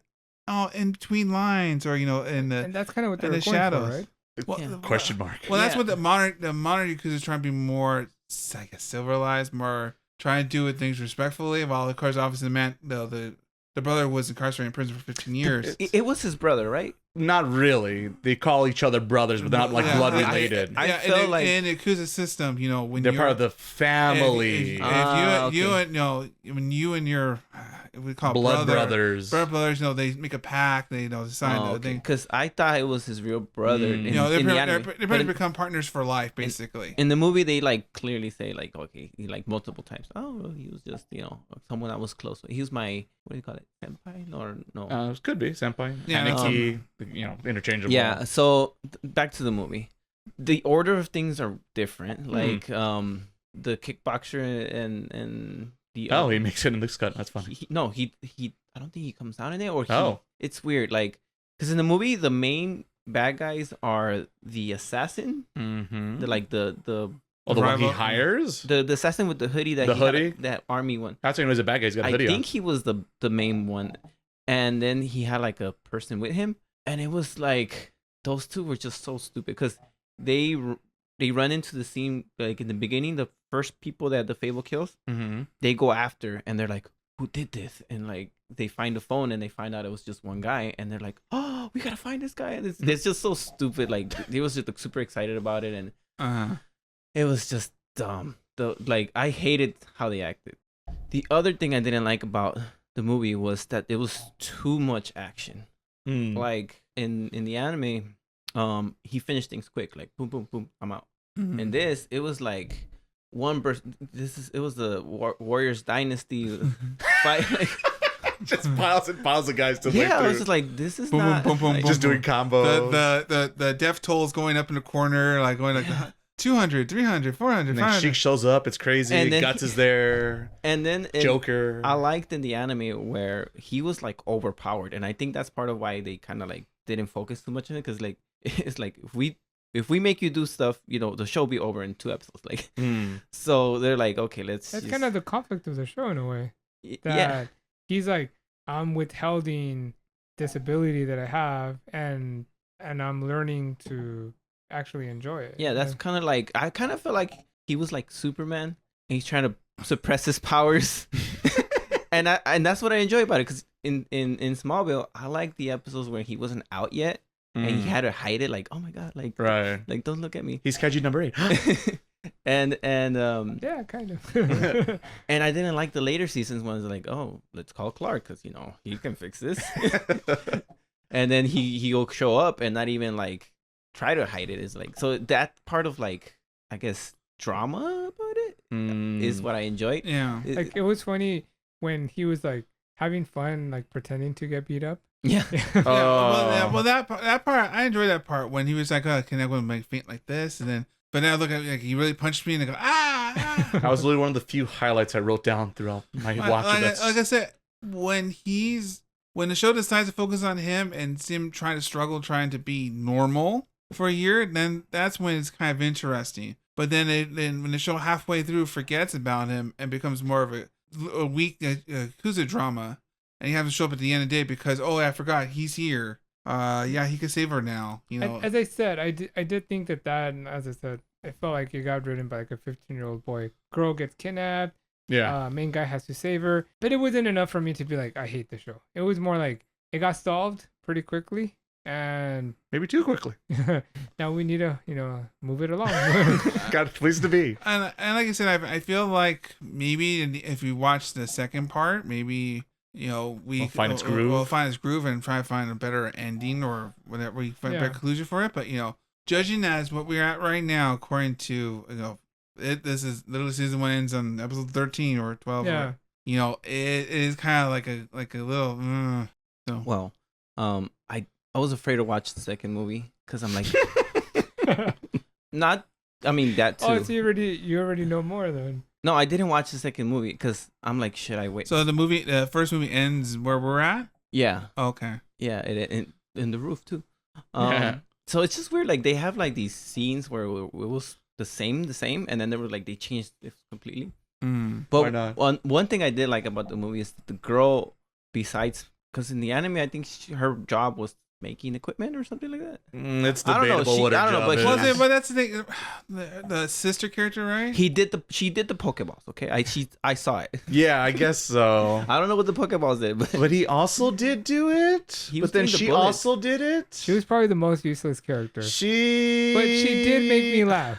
She had one or two good moments, and then that's about She pretty much it. scheming rich all the men and trying to get and look how pathetic they are. Look how weak they are. see, that's the thing. I think I mentioned it when I first talked about it.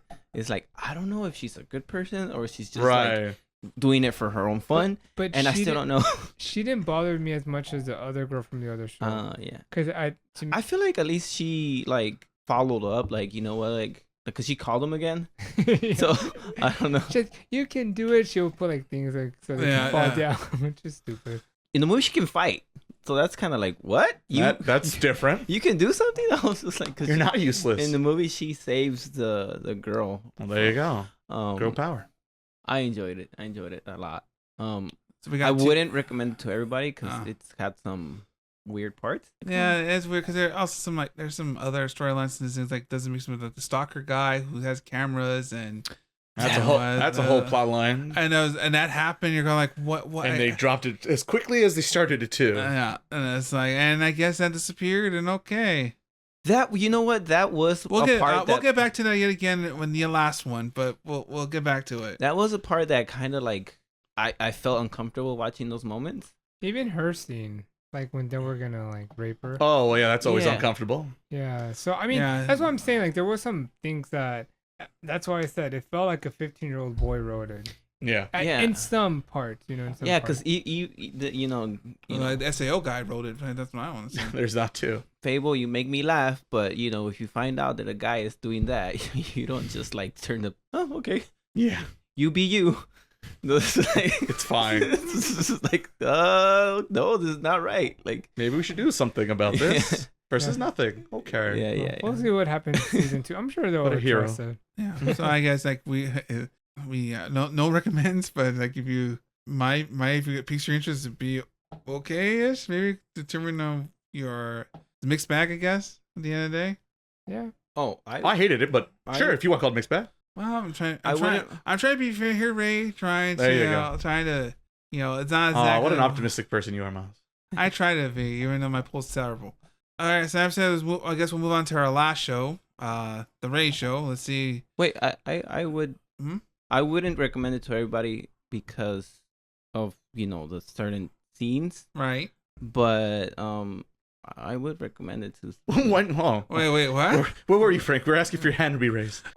For example, Ivan likes anime, but Mm-hmm. also my 13-year-old niece likes anime. I wouldn't recommend it to her. Well, But I would She's not recommend- cool enough. Hey, No, it's just I really. What's your name? Oh, you don't have to say your name. But What's her address? let's What school does she go to? Let's say Susie, I have this great anime for you. It's called The Fable. It's about It's like Shrek. yeah, Yakuza. They kill people. Organized crime. Organized crime. Murder. You're gonna enjoy it. it has my favorite rape maybe, scene. and it's rated M for being modest. It's one of the best scenes I've seen in a minute. Let me tell you, they don't make them like this anymore. That's what I meant. Poor Susie. I guess if it has to be all around. I feel the same. Like There you go. I Not- concur. I recommend, but don't recommend the show. Got it. All right. Now we got that so low. Let's go on. Quite I To the didn't next like bit. a lot of things about 16, but I'm gonna play it again. Oh, Cloud. Poor Cloud.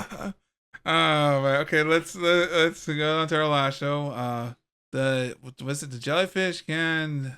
Can't swim in the night. Yeah. I don't know why it's the night. Doesn't exactly roll off the tongue. But yes, jellyfish can't swim in the night is A Ray joint. Sure, let's go with that. Was my pick from last season. I decided to go with.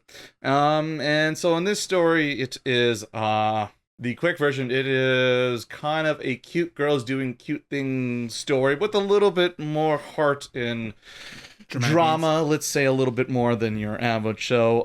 So it starts off with the real main protagonist, at least the first character you meet, Mahiro, who is a high schooler, of course, because it's anime.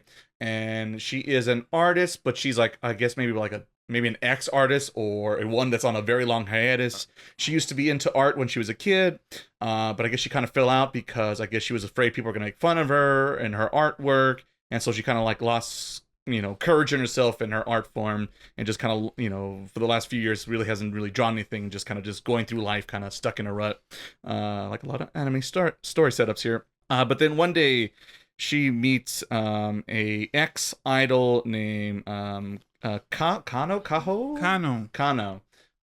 And she also is going through a rut of herself because, as I mentioned earlier, she used to be in a popular or somewhat popular local idol group, and she was like the main girl for center. There you go, the center. Thank you. Well, of course, Miles would know these lingo. I gotta lean more Miles on these. Yeah, of course. The idol master Who himself. do you think I am? There you go. All right, nice. Thanks, Kamina here. What am I talking about? Also, my shades, sorry. There you go. Don't forget the shades. I was like square shades. So she bumps into the ex-idol, and it turns out she also knows her of her work or artwork. She used to like do graffiti art in Shibuya. A lot of story takes place in Shibuya and Tokyo. A lot of urban vibes going on this one. And they hook up and kind of like, oh, I love your art, and you should come draw for me. We could do things together. And so they kind of form this kind of, I'm not sure, maybe officially, is it before it gets been a miss as all the first 3 episodes? So they kind of want to form an artist group thing together, do something artive, creative, a collaboration, let's say. Mm-hmm. And along this journey, they meet 2 other girls, one being another girl who is studying to be a composer, who is a fan of the ex-idol, because super fan, you might say. Yeah, super otaku, I think she says herself. Otaku. Indeed. And she remembers when she was an idol and she was like her favorite, and so she was like bummed out when she had to leave the limelight and went underground. And as soon as she found the opportunity to become a fan of hers again, she signs up and says, well, let me help you become a musical artist with this idea, and I can write the music for your group. And then brings us our last girl of the 4. The Ray of the group. Yes, indeed. I guess that would be the equivalent of me. Who is a VTuber, video editor. She has Adobe license subscription for sure. Let's Player. Yes, she's also struggling gain the numbers and scrap numbers. Working in social medias, let's say. A very internet persona who also has her own dramatic point where she basically shuns the world and kind of just focuses on her virtual self, let's say. So Serial Experiment Lane fan, she's rejoice. Like me for real, as they say. Kids say it. There you go. And so these, let's say, misfits of society join together to join a musical group called Jelly, and they're trying to become an online sensation. And the question is, how far will they get in this journey, and will the trials and tribulations of trying to become somewhat popular on the internet and in the Tokyo scene itself, and what does it cost to be famous, and blah blah blah blah blah. So it's. If you like Oshi no Ko, have I got maybe a show for you that checks some of those boxes that you fall in that show. Also happens in here. So yeah, that is the early setup of the series to see what will happen, how far they'll go, will they make it, will they break up like the Beatles or whatever famous artist group you want to choose here. And so yeah, early on I had, I liked the concept, as I mentioned before, the idea of anything where artists come together to form art, I'm a sucker for, because I guess that's kind of what I do also on the internet, thus the podcast and other things I do. So something I used to relate it to. The introduction, the first 2 episodes in particular, were kind of rough, and the pacing was kind of horrendous. Mm-hmm. So I was nervous about it. But at the time, it was between this and Spice and Wolf, and I felt like this was a little bit more of an interesting gamble because it was an original property, and I don't remember liking Spice and Wolf, so that's why I ended up going this way. Taking damage. So, like I said, I chose it, but I wasn't super enthusiastic with my choice, let's say. And without getting into spoilers, the quick version is this show has a lot of heart. It has a message, and I think it's a good message that everyone could use, in particular in Japan, definitely even more so. Mm-hmm. But it is clunky and clumsy, and sometimes forgets to put the right building blocks to get to the big emotional beats it wants to get to. Mm-hmm. And so at the end of the day, I think it is worth your time, but it's far from perfect. It's not, I was hoping for, I'm always looking for the next Beck you're always looking for the next Beck. And I know, and that's like, for me, I think Beck is one of the best things ever. Well, there's Ghostman Cry, but no one wants to license no one licensed that one, which technically was the other pick. But anyway, but yes, I was hoping to, the successor to Beck, still haven't found it. This show is in it. But like as I mentioned before, it knows what it wants to say, and it does a pretty good job about it. And sometimes in a clever way, sometimes not in a clever way. But I think it has a message, and I like the fact that it knows what it wanted to do and had a goal, and it does check those boxes if you can look the other way a little bit more. And luckily with this one, I was able to, and overall, I would recommend it. So that is a Jellyfish Can't Swim in the Night without spoilers. All right. Let's see. I guess we'll go to Frank. Oh, I win. You're the chosen one, Frank. Yeah, you have to. You're at the bat. You got a good pull today. Oh. You won the 50-50. That's why you crack open the wallet, Frank. Oh, I was not ready. Okay. What am I supposed to say? What did you enjoy? Early impressions. Oh, early impressions. Oh, God. Yay, nay, expectations, all that jazz. It was a weird anime. Maybe I wasn't paying attention, but I felt like the opening changed like the first 4 episodes. I think it does. I'm like, am I crazy? Was this a different song? I'm like, well, I know they changed the endings for a bit, but they were endings. I remember that. But the endings, I think, they were just showing the final product they worked on. There's that too. Okay. Alright, we'll talk about that. Okay, so let's be positive. Early impressions. It was beautiful animation. I think that is true. I think the songs were cute. I think the opening song was, even though I don't remember at the moment, I do kind of remember enjoying listening to it. The ending song was nice too. So it was kind of like not meh, but I'm like, okay, this is nice. Okay, I might like it. This is, I think, what Johanna should have been. Where if it wasn't have the fantasy setting, maybe. Where that's the weird part, Johanna. And also probably more ground to earth. Like this show is more ground to earth than any idol show that I've seen so far. Oh well, because it felt like a bunch of idols in training. Right, basically. And what Johanna didn't do was, okay, the last time I mentioned that.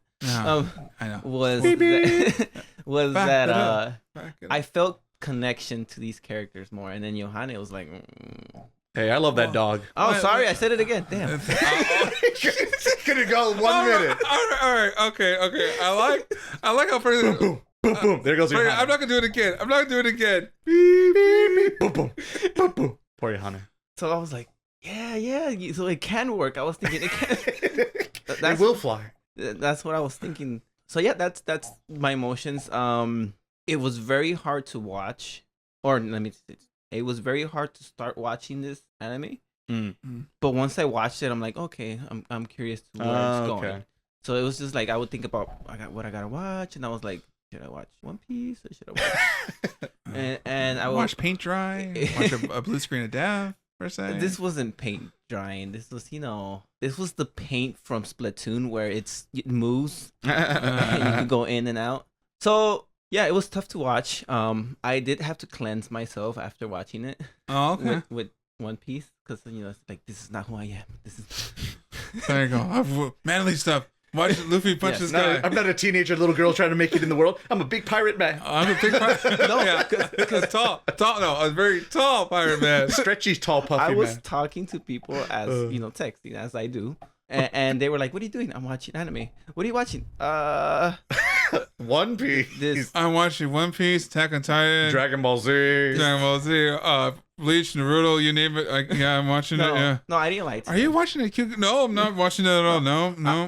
I was like I'm watching Jelly Can't Swim at Night, and what is that? Oh, it's about these girls that has been interesting. They make a band, and just tell them to tune the podcast, Frank. TacoTaku.com. And if you listen to the podcast, you would know by now. If you subscribed, they would have known, Frank. We got more subscribers. Thankfully, our listeners out there, they're subscribers. They know what's up. I had a hard time describing it, and then they're like, "Why are you watching it?" And then I'm like, "Well, it's homework. Thought I would like it." There's this masked man with a gun next to me, and then it's just like my niece would pass by, and so like, "¿Tú estás viendo eso?" Like, you what? Yes, I'm watching it. This is you? Leave me alone. So, yeah.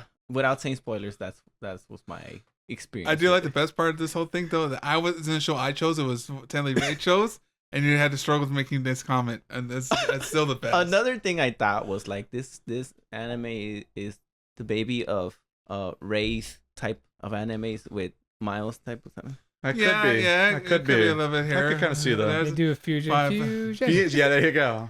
Like, anything you like was me. Everything you didn't like, that was Miles. Oh, that's. Can I go next? It was the Okay. it was the fat goten. All right. I want to say this. I usually don't have strong opinions about something, Mm-hmm. but when you go into realms that I feel like I know a little bit more about, I can probably be a little bit more have a stronger opinion. Mm-hmm. And this show did a lot of things that pissed me off. Mm. A lot. So I felt like the early episodes, you said they were a little rough, but I actually thought they were the best ones. Oh. And then once like they kind of went into like Drama? the more like the more into the show, I was just disappointed. I thought they really like dropped the ball on what it could have been. They did try to get those emotional moments, and I think some of them were better than others. True. But I think overall, it just didn't do it for me. So yeah. So you have the problem that Miles had with Yakuza. And Kind of, yeah. Me, We're all had with Blue Lock. yeah, basically, and I'll get into it right now. I'll say why. All right. I guess before I get my hot takes, let's ask Ray because Ray's the chosen. Well, what about you, Miles? I don't think Chosen your one. initial thoughts. Oh, well, He already talked. He said. Well, the thing is, for one, I don't really think it's an idol show per se. It's more like a group of creatives that happen to get together. Yeah, it's not really an idol show, but there's idols in it. There's idols in it, but at the end of the day, we're talking about an artist, a singer, a composer, and a person who's trying to pretty much get Producer, question mark? Producer / Editor, wear a lot of hats. So it's not really an idol show per se. Miles was disappointed as soon as he found that out. No, but well, the problem is like we mentioned about Ray and stuff. The first episodes are rough. They were trying to cram 3 episodes worth of content in 2 episodes, and they kind of suffered for it. They did gather together rather quickly. But when you get to the last girl and kind of see, you start seeing everyone's different struggles, things like that, then you understand, this is more about everybody kind of struggling with their past and more, it's more of a struggle trying to do something collaborating, trying to because there are arguments, it's not really like let's get them guys, let's 100%, let's go, they butt heads, they don't know what to do, they kind of don't know what they're trying to be as a creative group, there are different. It's more of a drama per se, I guess, than I thought it was going to be. But that's, first impressions, and that we'll get to spoilers, well, I guess, later on, I guess. Have you watched Carol and... Tuesday? Mm-hmm. Yeah, not good. Okay. Moving on. All right. Okay, now, Ray, go ahead. Yeah, so we're in spoilers in case it wasn't obvious. Yeah, the thing is the Kiwi, is that right? Kiwi, the VTuber. Her story is the easiest one I think most people could relate to, especially if you're a bit of a nerd, right? Because she has several qualities that, as nerds, we tend to, have these tendencies, and she has them as being an otaku nerd herself. And so I think her story and relationship and development and character change is easily the best part of the show, and kept me wanting to see more. Any episodes involved her, I think this show was shining when she was in front. The Mahiro girl, she's... okay, she's very one notice where she's always just self-doubting herself constantly, and I kind of get it, but it's also a very anime trope of like, okay, how many times do you need to have the same pep talk speech to finally get your shit together, girl, just for like a minute or two? She's constantly doubting herself after she has all her friendships. She's like, I believe in myself. The next episode, I don't believe in myself again. She's like, God damn it, girl, get it together for just a wee bit, all right? But I get it. I know that's a struggle for people, but I guess it's something I can't really relate to that. Not so quickly, at least. The ex-idol, the whole mama situation, that's a mess that show didn't even bother trying to address or fix or do nothing with. So that was a big missed opportunity, I thought. And then the composer girl, who's just lucky to be here. So these are your first impressions, right? Or are we? We're spoiler. I thought. Why did my first impressions? Yeah, this is spoilers. Oh yeah, I guess yeah.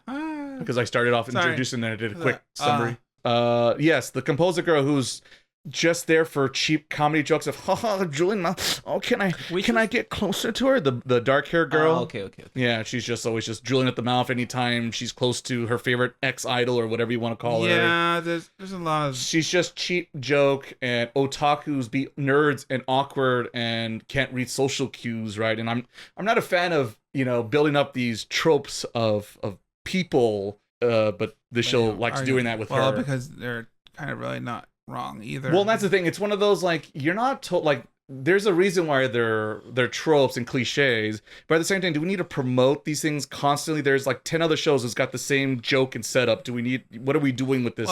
Nothing interesting, then what's the point? Well, you said in they really don't know what to do with that girl. And that's the problem is, she's just the justification of, we have new music because she's in the group. So of course we have new music, and she could make the music, she can see the music, she can draw the music, and she can edit it all together and put it on YouTube. So I do like that dynamic of each kind of have the role. The other big problem with the show is after the first initial time you see them work together, they just kind of magically get the shit done every time they come back to the episodes. Like, oh man, we just hit a 10 million subscribers. Whoa, our next video is just, and it's like, whoa, what?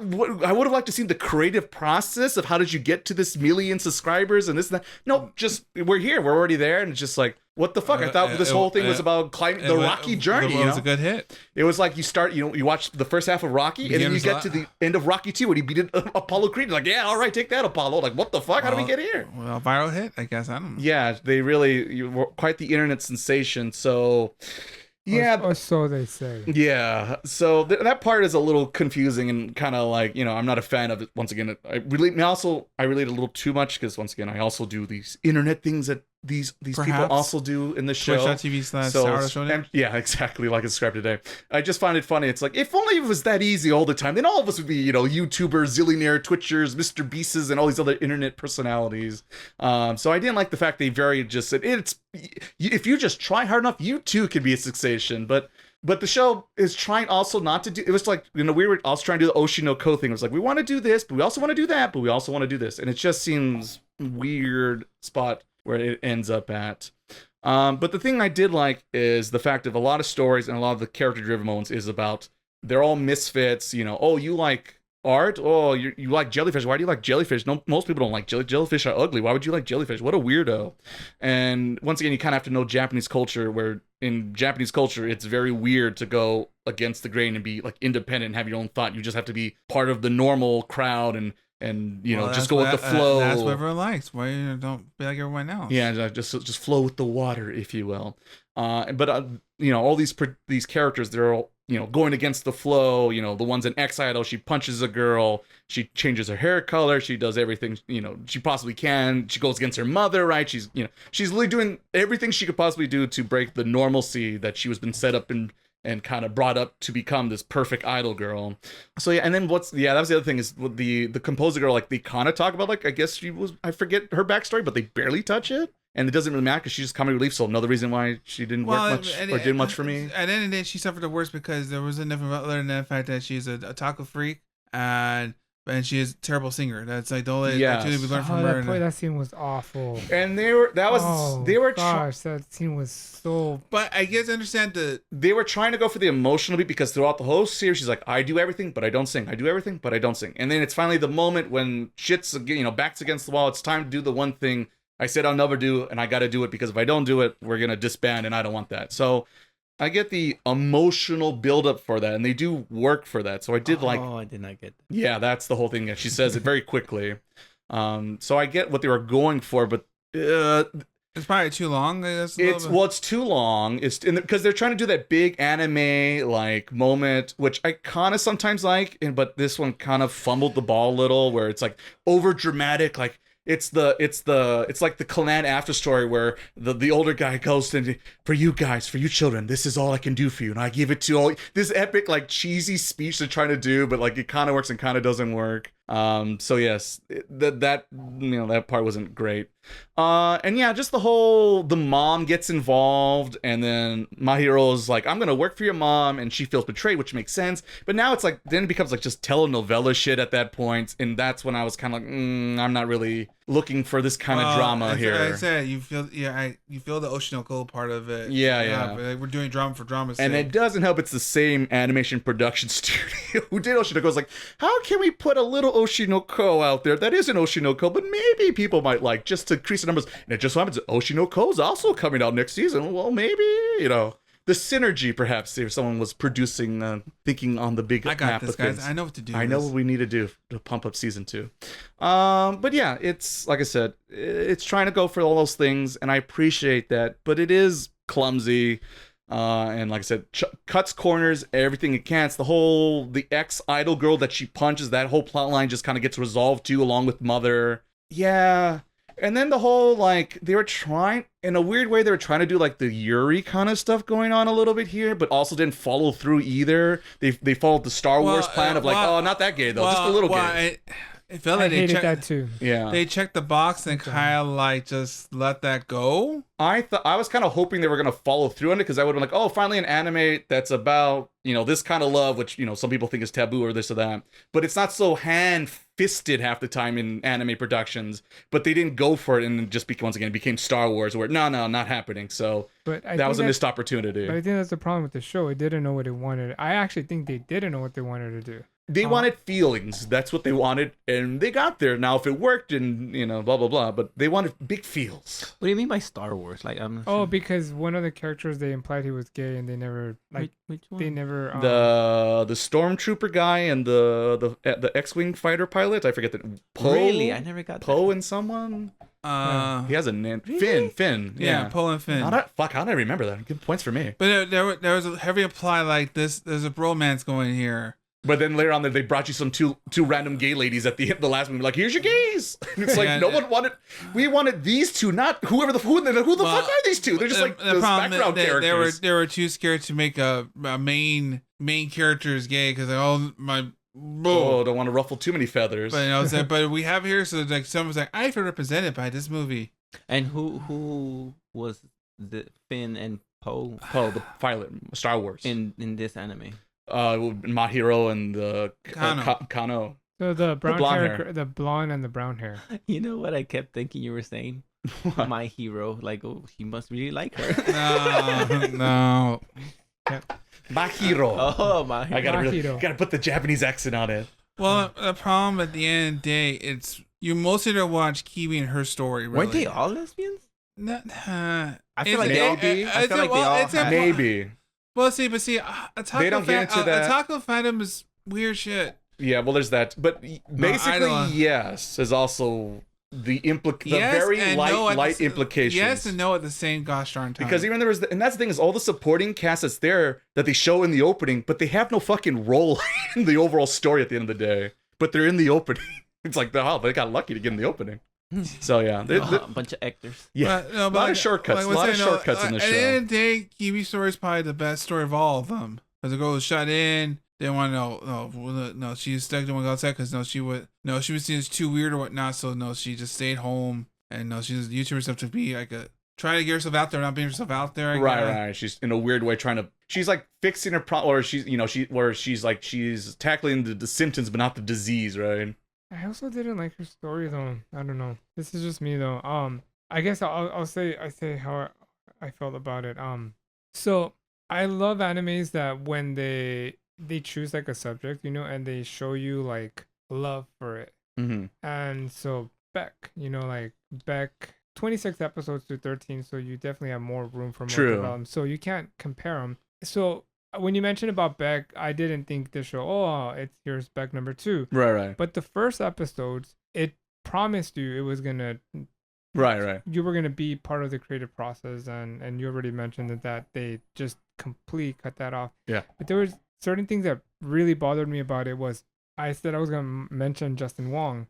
It just completely ignored the process, the lab that an artist really goes through, and that really bothered me. Like the artist girl, she had her episode where she doubted herself, and then that same episode she was already fine. Right. The next episode she was down again. Yeah. But then she got better. But then she got worse.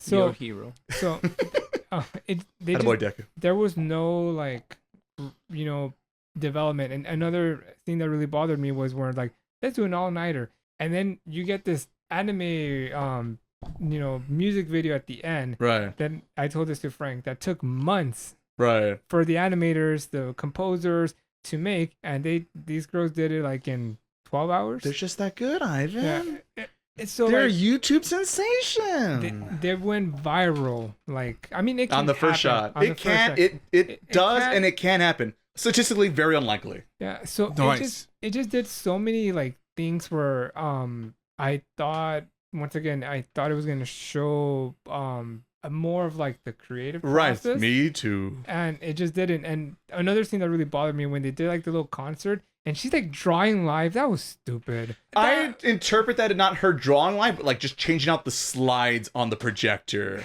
I don't think she was actually like drawing these on the fly and then just whipping them out there like Iron Man or something. I don't think. I could be wrong. But they did an awful job. It was weird that they tried to put her like on the musical stage, but like didn't give her an instrument or some maracas or something. She got a triangle.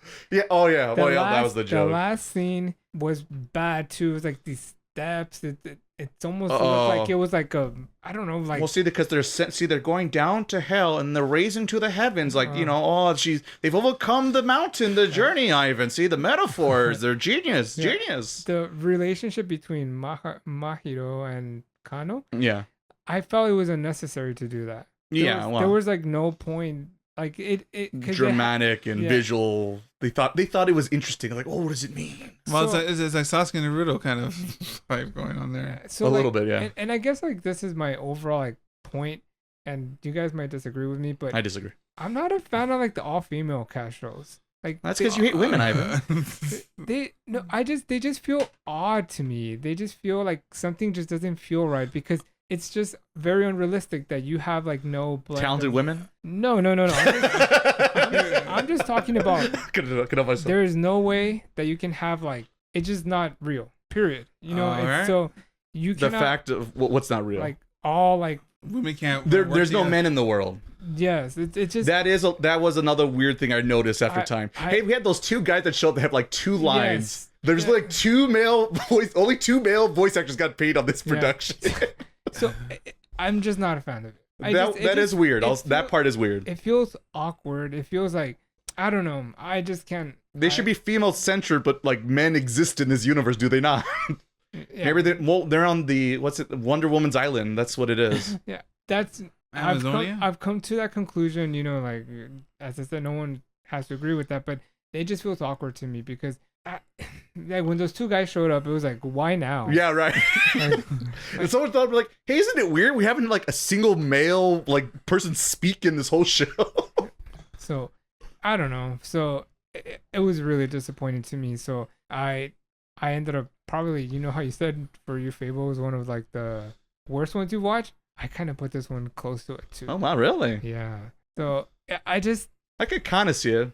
I understand. I understand everything you're saying, but I feel like we've seen worse. Yeah, I just think that like maybe like the first or second episode, where like when she grabbed her, and I thought those part like the high. I'm like, ooh, this is gonna be a really good show, and then it just didn't bank on it. What about the mama? Hot mama? 32-year-old mama? Okay, that bothered me too. She's like, how old is she? 15, and she's like, I'm giving you this top end job, and I was talking about the other one, but yes, there's mama drama there.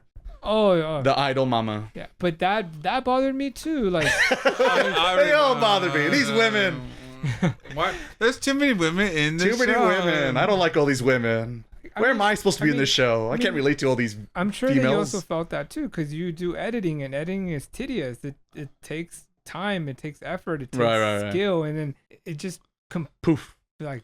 Here's the final video. Oh wow, cool. Well, the problem is trying to do a complex show in 12 episodes. And that's the bit, and Ivan's just this. At the end of the day, this needs more time because the pacing. Like I said, they blast through all the main characters and they're trying to do something, and then here's all these side characters. There's the one lady, like literally, she's like the whole like great metaphor of the show of like, oh, she's literally like, she has like plastic surgery because she's not happy with those because she doesn't fit herself and she's trying to be different from everyone else, right? So there's always like little things the story's like doing that's somewhat well thought out, like someone's like really thinking about it, but just the to A to B to C is just kind of fumbling its way to get to D. Somehow they just took the bullet train and ended up at D, and you're like, how the fuck we get here? Oh, emotion though. Also the ending was kind of sad. Like the very ending, I kind of wish it would have been ended a little happier. It was like, I don't know. It was left interpretation what's going to happen next. Because they were like all kind of sad still. Yeah, well, they're all kind of like, we had a great time. Maybe we'll do something together. Maybe not. I don't know. Let's see. We're going to college. Yeah. And once you go to college, we all know anime dies. Life ends at college. We all know this. There can't be a season 2. Season 2. They went to college. It's game over for them. real life is coming at them hard, and unless they become an assassin. If they become an assassin, they have a chance. Even the music, they only did like 2 music videos that they showed, right? Yeah, So if you're an idol junkie master like Miles here, you're gonna be disappointed with that too. Well, and they stopped doing it. All out of music and singing and dancing. The singing and dancing show. A lot of singing and dancing. Okay. Okay, I guess we're going to me now here. The problem is that, there's another show that's way better because they're trying to do kind of realistic idol nonsense drama, like, oh, my producer with me, she did things in the background that way, people should be on top. Oh, right, whatever. backstabbing a little bit. Yeah, but this show doesn't kind of it's not well thought out how that part was portrayed. It just happened. And at the end of the day, I don't know what the group was in there because I thought we were doing a collaboration thing and we're all making music and things like that together, kind of like Hasani and Miku. We're doing like music videos and that's what we do. We're not really performing live per se. Then we're performing live. Right, they're all VTubing basically. Yeah, and now we're performing live now, and then at the end of the day, now they're performing live at a concert at the end. It's like what I don't know what they were trying to like. Are we an idol group? We're not an idol group. We are an idol group. They're a collaboration artist group. They say most of the time, it's one girl singing, one girl playing piano. I guess one girl drawing, which I that's not like that was She's in charge of social media. Well, actually, no, that's really the other one's really more. And I guess though the Instagram. The other one was doing like production. I guess doing all lights show, making everything works out. Right, putting all the final touches and putting it all together. But it's like, but it wasn't an idol group, but they were treating like an idol group. If that makes any sense? Like kind of.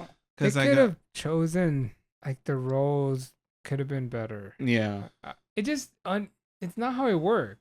Right, that's what it is, and that's that's my concern. Is people who watch this think, oh, if I just do this, and that, boom, I'll become another internet sensation. It's like, that's not really how it works. You need musicians, right? You need engineers. You need people that like, as I said, the people that actually crafted the music video, or you have like a team of like actual, I don't know, on a big production scale like this, And then it just was not true, right? And this is like, I know, like, because I play music and you do editing, but when you're actually doing it, it's kind of how you say like blue log. You're like, yeah, this is that's true. This is not how it is. It doesn't work like that. Like when she was a composer, I get that, but who was playing the instruments?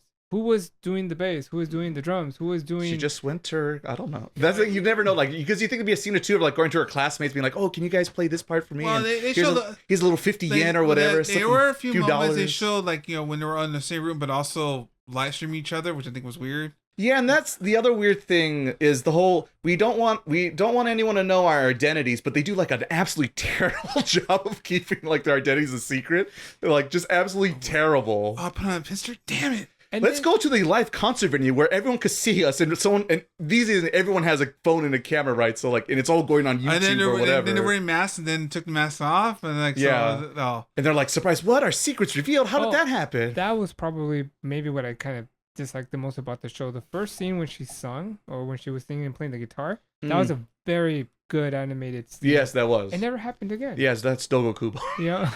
They sell one scene and that's it. And that's what it is, yeah. They shoot the shot, they're like, that's it, I'm out. Good night. They're asleep after that. They were promising you this like epic ending, and it just didn't happen. Yeah. It was just like, she just kind of sang for like welcome. 20 seconds. Yeah, that was it. And that was it. It was like, what happened? That's what the I'm money saying. ran out. That's what happened. Shinoko season 2.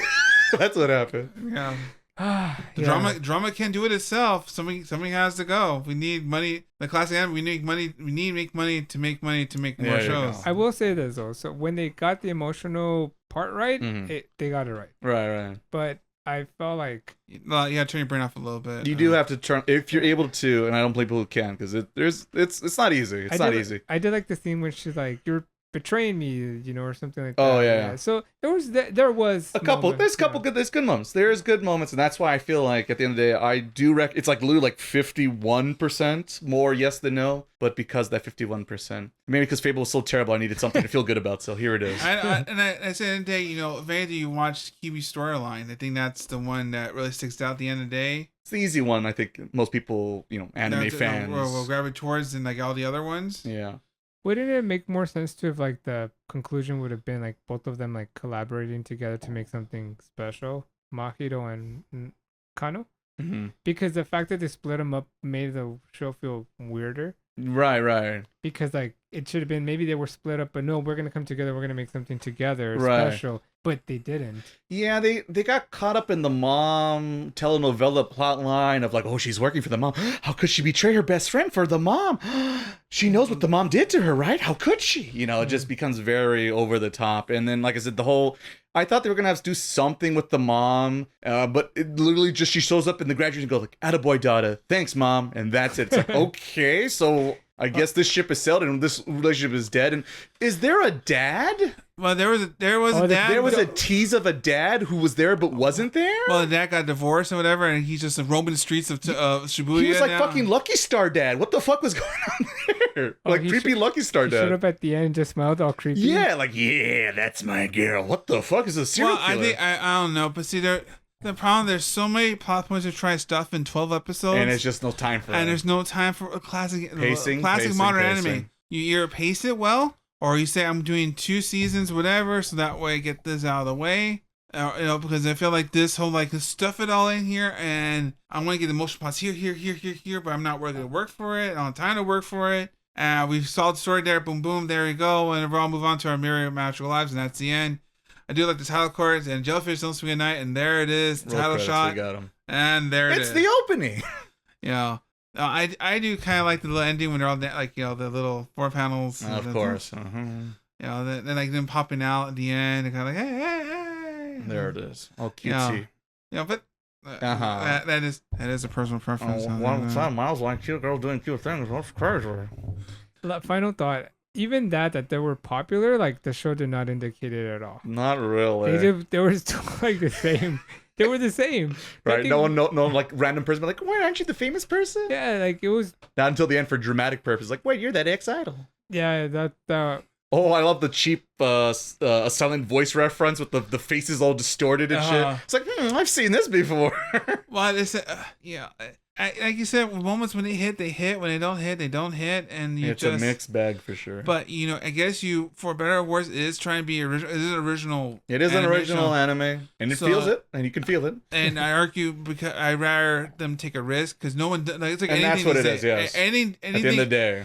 Anything these days, everyone's like, I'm going to do a search for the manga, whatever is popular, I'm going to do my own thing, and it may suck, but at least I tried. Not knowing that, I give them more props because they tried. That, I think the show, for me, does a little more better. Granted, all the flaws that we mentioned before in this thing. It's not perfect. But it is try to do something different, more creative. So that's the show. I think that I'm cutting it. Editors coming in, that's it. That's our thoughts. I think we covered all the bases. I imagine, Frank, yes or no, Frank, on this one to make it official. Would you recommend Jellyfish? I would recommend you clean your room. All right, well, there you go. Better than a blue screen of death, so that's plus. All right. Like I said, I give it a 51%. Sure. We should put like a Frank rating here. Like, is it blue screen of death? Paint drying. Paint drying. The Frank that's scale. Like a 4 out of 10. Yeah, exactly. Gotta do the translations here. The Frank scale, it is not that great. I'll play it again. Okay, let me think about it. Maybe the second time it'll stick. And then it sounds like Ivan's probably a no, definitely a no. And then what about you, Miles? Thumbs up or thumbs down? I'm gonna pull out a Frank here. I'm glad it's recommended no, but I recommend a yes if you used to it. All right. Well, I'm glad we're consistent here on the podcast. All our listeners, I thank you for subscribing to this podcast. Sometimes I wonder why. So who won? D, no one. D, none of the above. Well, to be honest, I think at the end of the day, this whole batch of anime, I think it's all a big giant bowl of man. Like, there's not one stance or the other because it depends what. Well, we could do this real quick. Frank, ranking these 3 shows. Least to favorite. Least, Jelly, Kaiju, Fable. Fable number 1. All right. I put Fable number 1 too. What the fuck? I understand, Frank. What's your problem, Mike?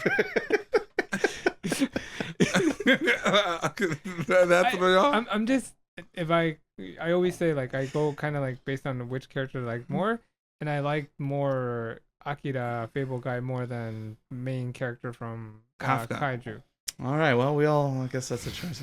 Then what about you, Miles? Mine is Fable, Kaiju, and Jelly. So yeah, mine would probably be. You put Jelly number 1? Yeah. I would do Fable, Jelly, Kaiju. So Kaiju wins. I think Kaiju would win, if I did the math right. 222 and no 222 9 points for.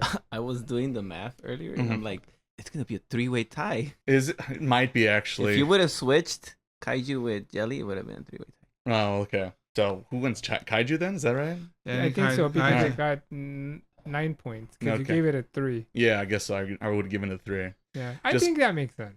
Just because it's not like better or it's I've seen it before, but it's like cheap comfort McDonald's food of It's like. the best recommend for Yeah, sure. it's the easiest to recommend. You like shonen action? Here you go. Here's some kaiju number 8 for yourself, I lad. think the other one Have a are good very time. specific. Yes, you have to be. Yeah, that's a good way of So saying I that. do Ooh, is think- that shonen? There you go. Mm-mm. So I do think it is like the easiest and the best recommendation. I agree with that. Shonen soup for the soul. There you go. Indeed.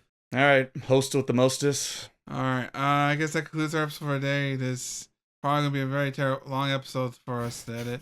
For us to edit? Yeah. So All right, I look forward to. Okay, who's taking what shift? All right. Wait, Well, you but, Frank's got the first 30 minutes. Ivan's got the hour marker. Miles, you're after that. Yeah. But- And I'll put the opening and ending. We'll call it a day. but we have learned from Jellyfish that this. And I'll just wake up tomorrow and it's going to show up on my desktop already Yeah, loaded. We'll have baggy eyes. Social media post-its instantly on schedule. Perfect. Oh, I Yeah. love it. I so love it. you're Dan. Anime does not lie. It's the truth, folks. It's the Yeah. truth. Anime will never lie to us. All right. I guess for that concludes our episode for this time. Tune next time when we have previews for the summer season, because that's right, folks. The summer season is upon us, so that means more anime, more previews, more times we'll see. Frank says my show is like Blue Screen of Death, Paint That's the next Drying, or Next episode Fuzzy Noise. will be our summer previews. So therefore, with that, we'll say adieu and see you next time. See you next time. Bye-bye. My clean your room.